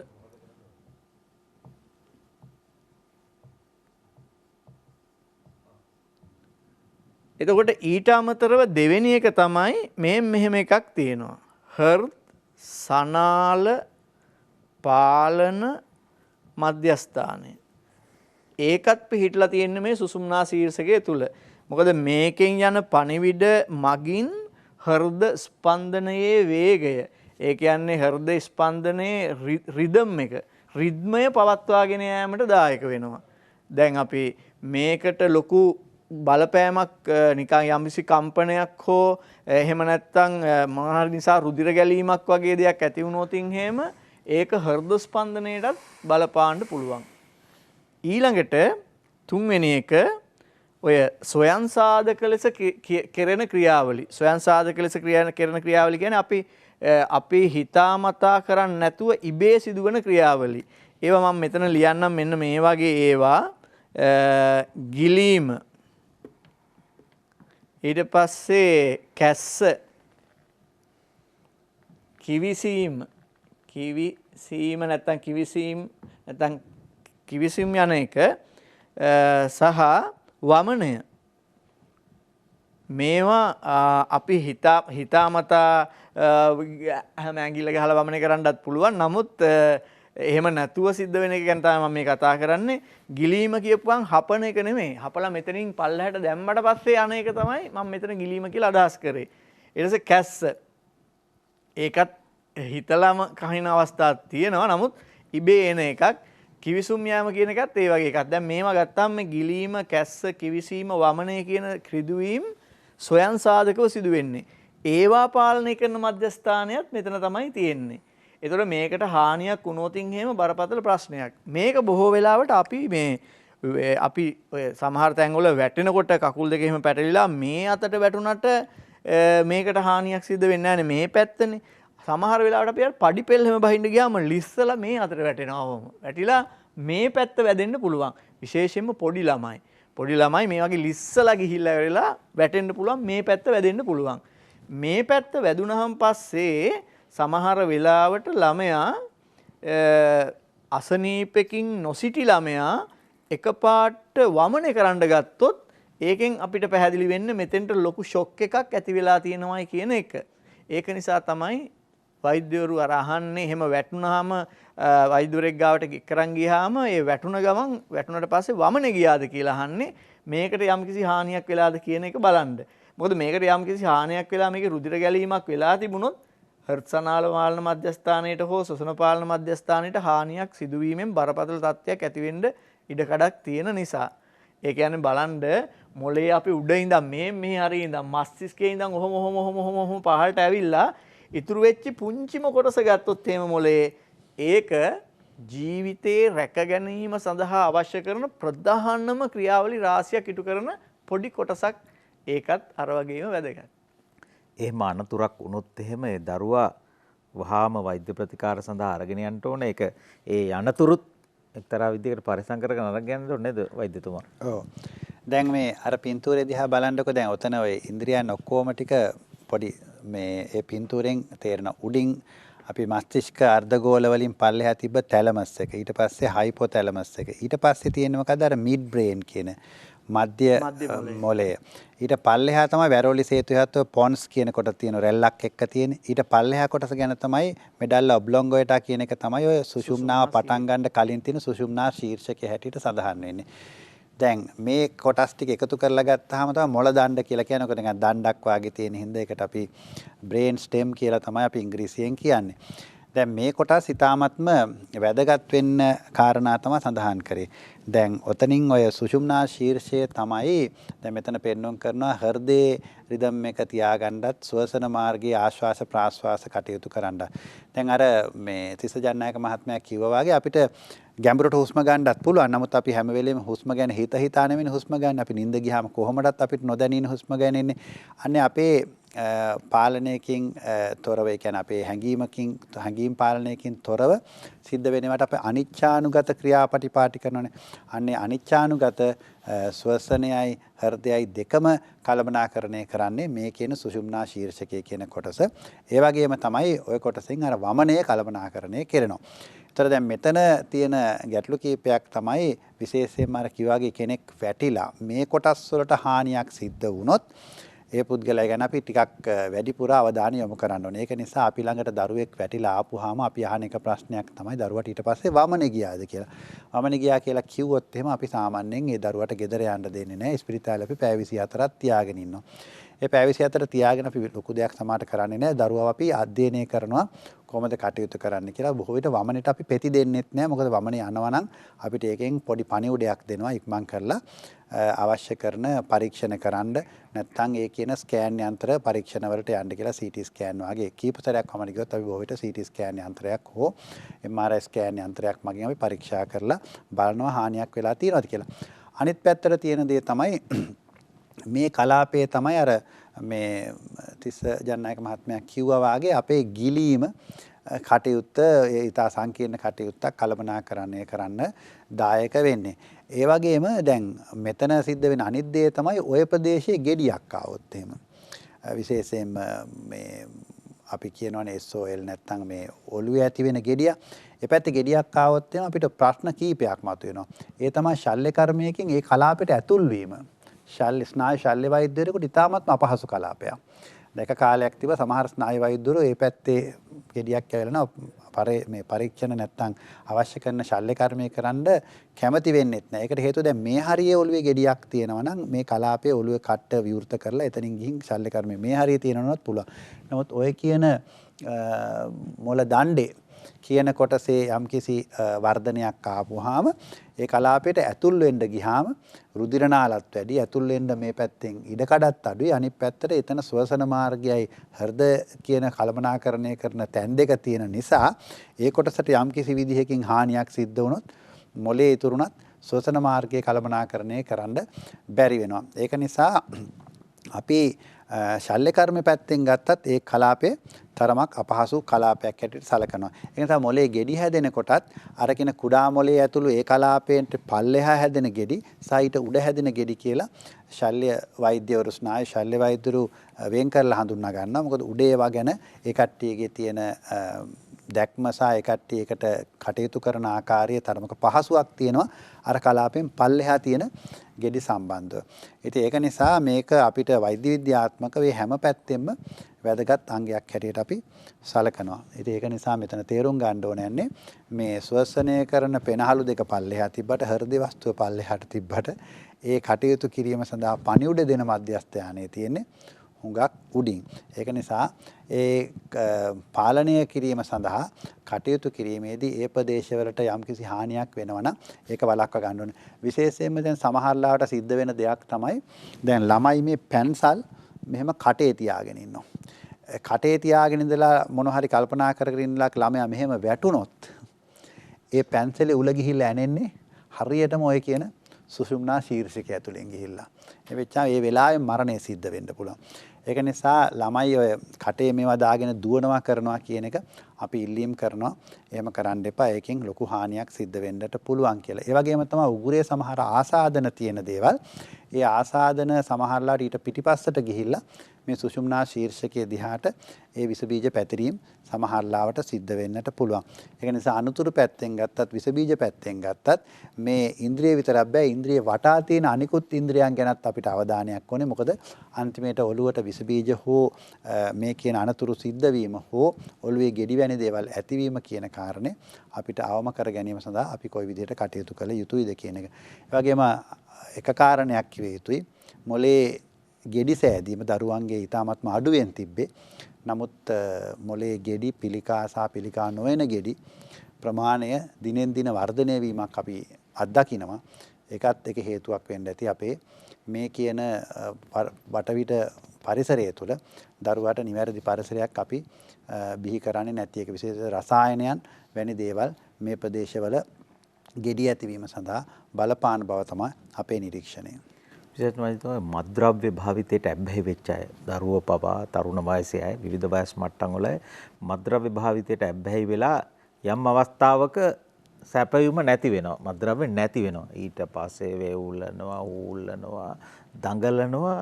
ඒක පාලනය කරගන්න බැරි වෙනවා. මද්යසාර ගැන කතා කළා. මද්යසාර පාවිච්චි කරලා ඇබ්බැහි වෙලා ඉන්න අය ඒක සමහර කාලෙකදී ඒක නැවැත්තුවට පස්සෙත් වේවුලනවා. ඒත් විසි වෙනවා. කතා කරගන්න බැරි වෙනවා. ගොත ගහනවා. එහෙම තත්ත්වෙනුත් එනවා. ඒකට හේතුව තමයි අපි මෙතන මේ දක්වා අපි කතා කරේ ස්නායු වල තියෙන නියුරෝන කියන ස්නායු ඒ වගේ කෙඳි වලින් ගිහිලා දෙන පණිවුඩයි ගැන තියෙන භෞතික දේනේ. නමුත් අපි ස්නායුකින් ස්නායුවකට පණිවුඩයක් ගෙනියනකොට ස්නායුව දිගේ ගෙනියන්නේ විදුලි සැරයක් හැටියට තමයි. ඒකේ ලවණ වෙනස් වෙලා ඒකේ තියෙන ඒ සෛලවල තියෙන ලවණ වලට එහා මෙහා යෑම හැකියාවනෝ විදුලි රැහන් යනවා වගේ තමයි යන්නේ. හැබැයි එක ස්නායුවක ඉඳලා ඒ පණිවුඩ ඊළඟ ස්නායුවට දෙන සිද්ධිය සිද්ධ වෙන්නේ රසායනයන් හරහා. ඒක නිසා මේ නියුරෝ ට්‍රාන්ස්මිටර්ස් නැත්නම් ස්නායු රසායනයන් පිළිබඳ අපි කතා කරනවා. ඒ ස්නායු රසායනයන් පණිවුඩේ දෙනවා විතරක් නෙමෙයි අපේ හැඟීම් ඇතුළු අපගේ ක්‍රියාකාරීත්වය ඒ වගේම තමයි අර ඔබ ඉස්සෙල්ලා ඇහුවා වේවුලන එක බීම නතර කරපුවාම ඒ කියන්නේ අපේ ඉරියව්ව පවත්වාගෙන යාම විතරක් නෙමෙයි අපේ චලනයන් පවත්වාගෙන යාම සඳහා දැන් මේ වෙලාවේ මගේ අත වේවුලන් නැත්තේ චලනයන් සීමා කරලා තින්දා. හැබැයි ඒ කියන ස්නායු රසායන නියුරෝ කෙමිකල් එක මේකේ නැත්තම් විශේෂයෙන් ඩොපමින් වගේ දේවල් ඒවා අඩු නම් මේවා වේවුලන්න ගන්නවා. එතකොට මේ අපි දැන් මද්යසාර කියලා මං සුරාව කියලා කියන දේ හෝ මද්ද්‍රව්‍ය කියන දේවල් මේ තියෙන අපේ සමතුලිතයේ පද්ධතිය වෙනස් කරලා තමයි අපේ ඒ ගැන අර තියෙන මේ අමුතු හැඟීම් අමුතු හැසිරීම් කියන ව්‍යුහයට අපිව පත් කරන්නේ. ඉතින් ඒවා පත් කරනකොට ඇඟ එක ගානකට සැකසෙන්න ගන්නවා. ඒ සමහර ස්නායු රසායනයන් විනාශ වෙනවා. සමහර රසායන වල සමතුලිතභාවය වෙනස් වෙලා. ඊට පස්සේ ඒවා නතර කරපුවාම අර වෙනස් වෙච්ච තුලිතභාවය නිසා අපිට යමහරලාවට ඒවට කියන withdrawal effects කියලා අපි විවිධාකාරයේ විදිහකට අපි හැසිරෙනවා. ඒසොට ඒ ඖෂධ ඒ කියන මත්ද්‍රව්‍ය ගන්නේ නැතුව යම්කිසි කාලයක් හිටපුවාම තමයි නැවතත් සිරුර යථා තත්ත්වයටපත් වෙන්නේ. හැබැයි ඒ අතරතුර යම්කිසි ඉන්ද්‍රිය පද්ධතියකට ඒ රසායනයන්ගෙන් ගත්ත මත්ද්‍රව්‍ය වලින් හානියක් වෙලා නම් ජීවිත කාලයටම අඩුපාඩුව සහිතව තමයි අපිට ජීවත් වෙන්න වෙන්නේ. ඒක නිසා අපි දැනගන්නට අවශ්‍යයි විශේෂයෙන් දුම්බැටි මද්යසාර සහ මේ මත්ද්‍රව්‍ය වලින් මේ රට තුරන් කර ගැනීම සඳහා කටයුතු කිරීම හැම කෙනෙක්ගේම තියෙන වගකීමක්. මම මේ ළඟදී එක අධ්‍යයනයක් කරා විශේෂයෙන්ම මේ සුරාව ගැන.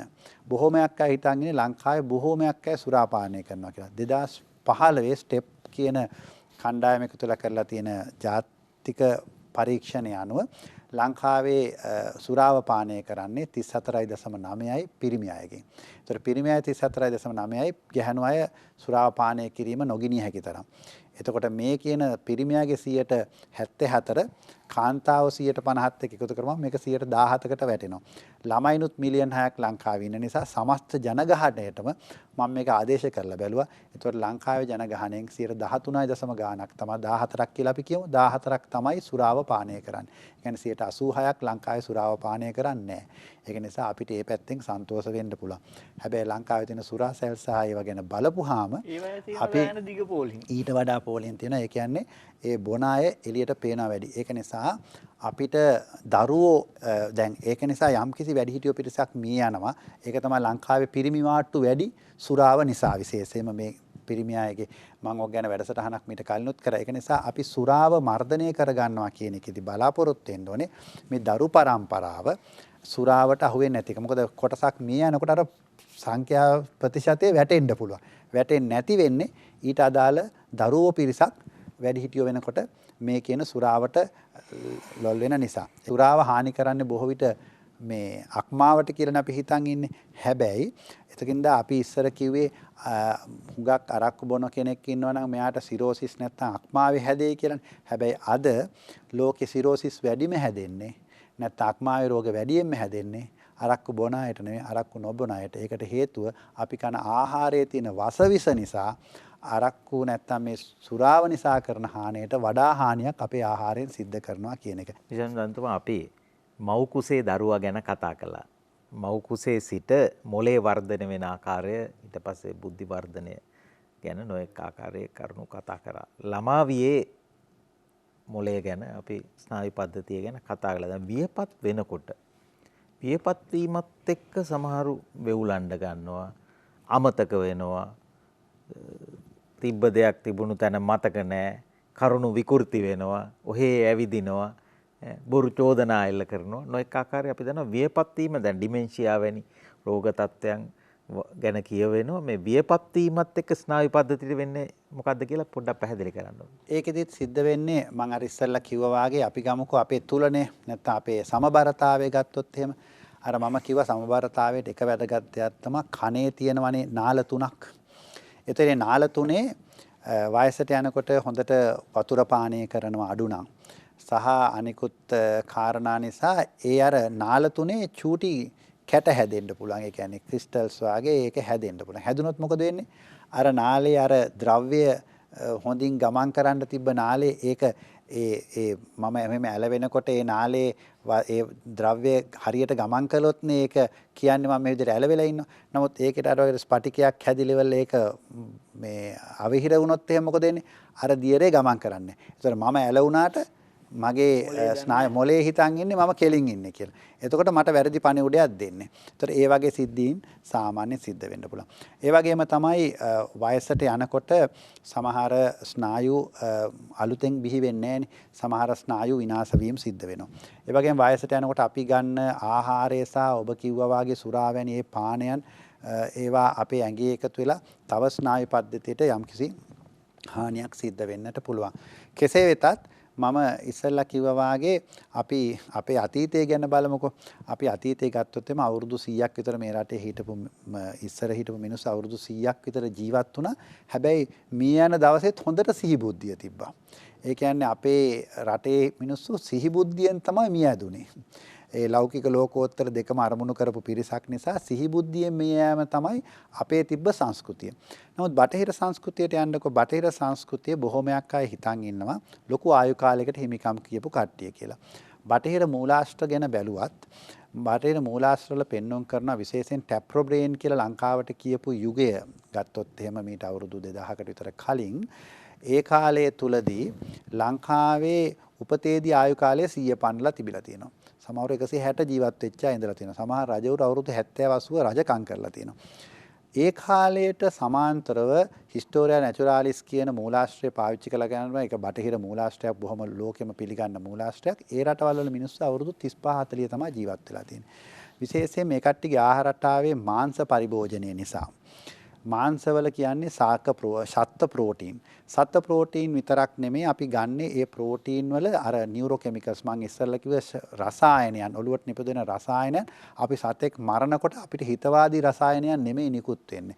ඒ නිසා මාංශ පරිභෝජනය කියන එකත් එක්ක අපිට බොහෝ රෝග ආවා කියන එක මේ ලෝක සෞඛ්‍ය සංවිධානයේ පැහැදිලිව එලි දක්වනවා.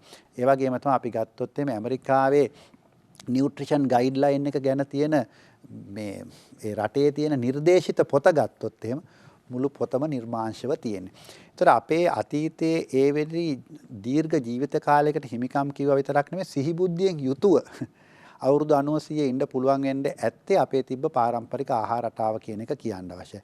නමුත් අපි මේ බටහිර ජාතින් අපේ රට යටත් කර ගැනීමත් එක්ක අපේ ආයු කාලය පල්ලෙහාට වැඩිලා තියෙනවා. අපි ඒ ආහාර රටාවට හුරු වීමත් එක්ක අර ඔබ කිව්වා වාගේ අපේ තිබ්බ කල්පනා ශක්තිය වයසට යනකොට බිඳ වැටීමක් සිද්ධ වෙනවා. වයසත් එක්ක යම්කිසි ස්නායු සෛල බිඳ වැටීමක් සිද්ධ වෙනවා වගේම අපි මේ බොහෝමයක් අද වයසට ගිහිලා තියෙන මේ පාකින්සනිසම් රෝගය ගත්තත් මේ අපි ඩිමෙන්ෂියා වැනි රෝග ගත්තත් අපි අතීතයේ අපේ මිනිස්සු අත්දැකීම් ඉතාමත්ම අඩුවෙන් තිබ්බේ.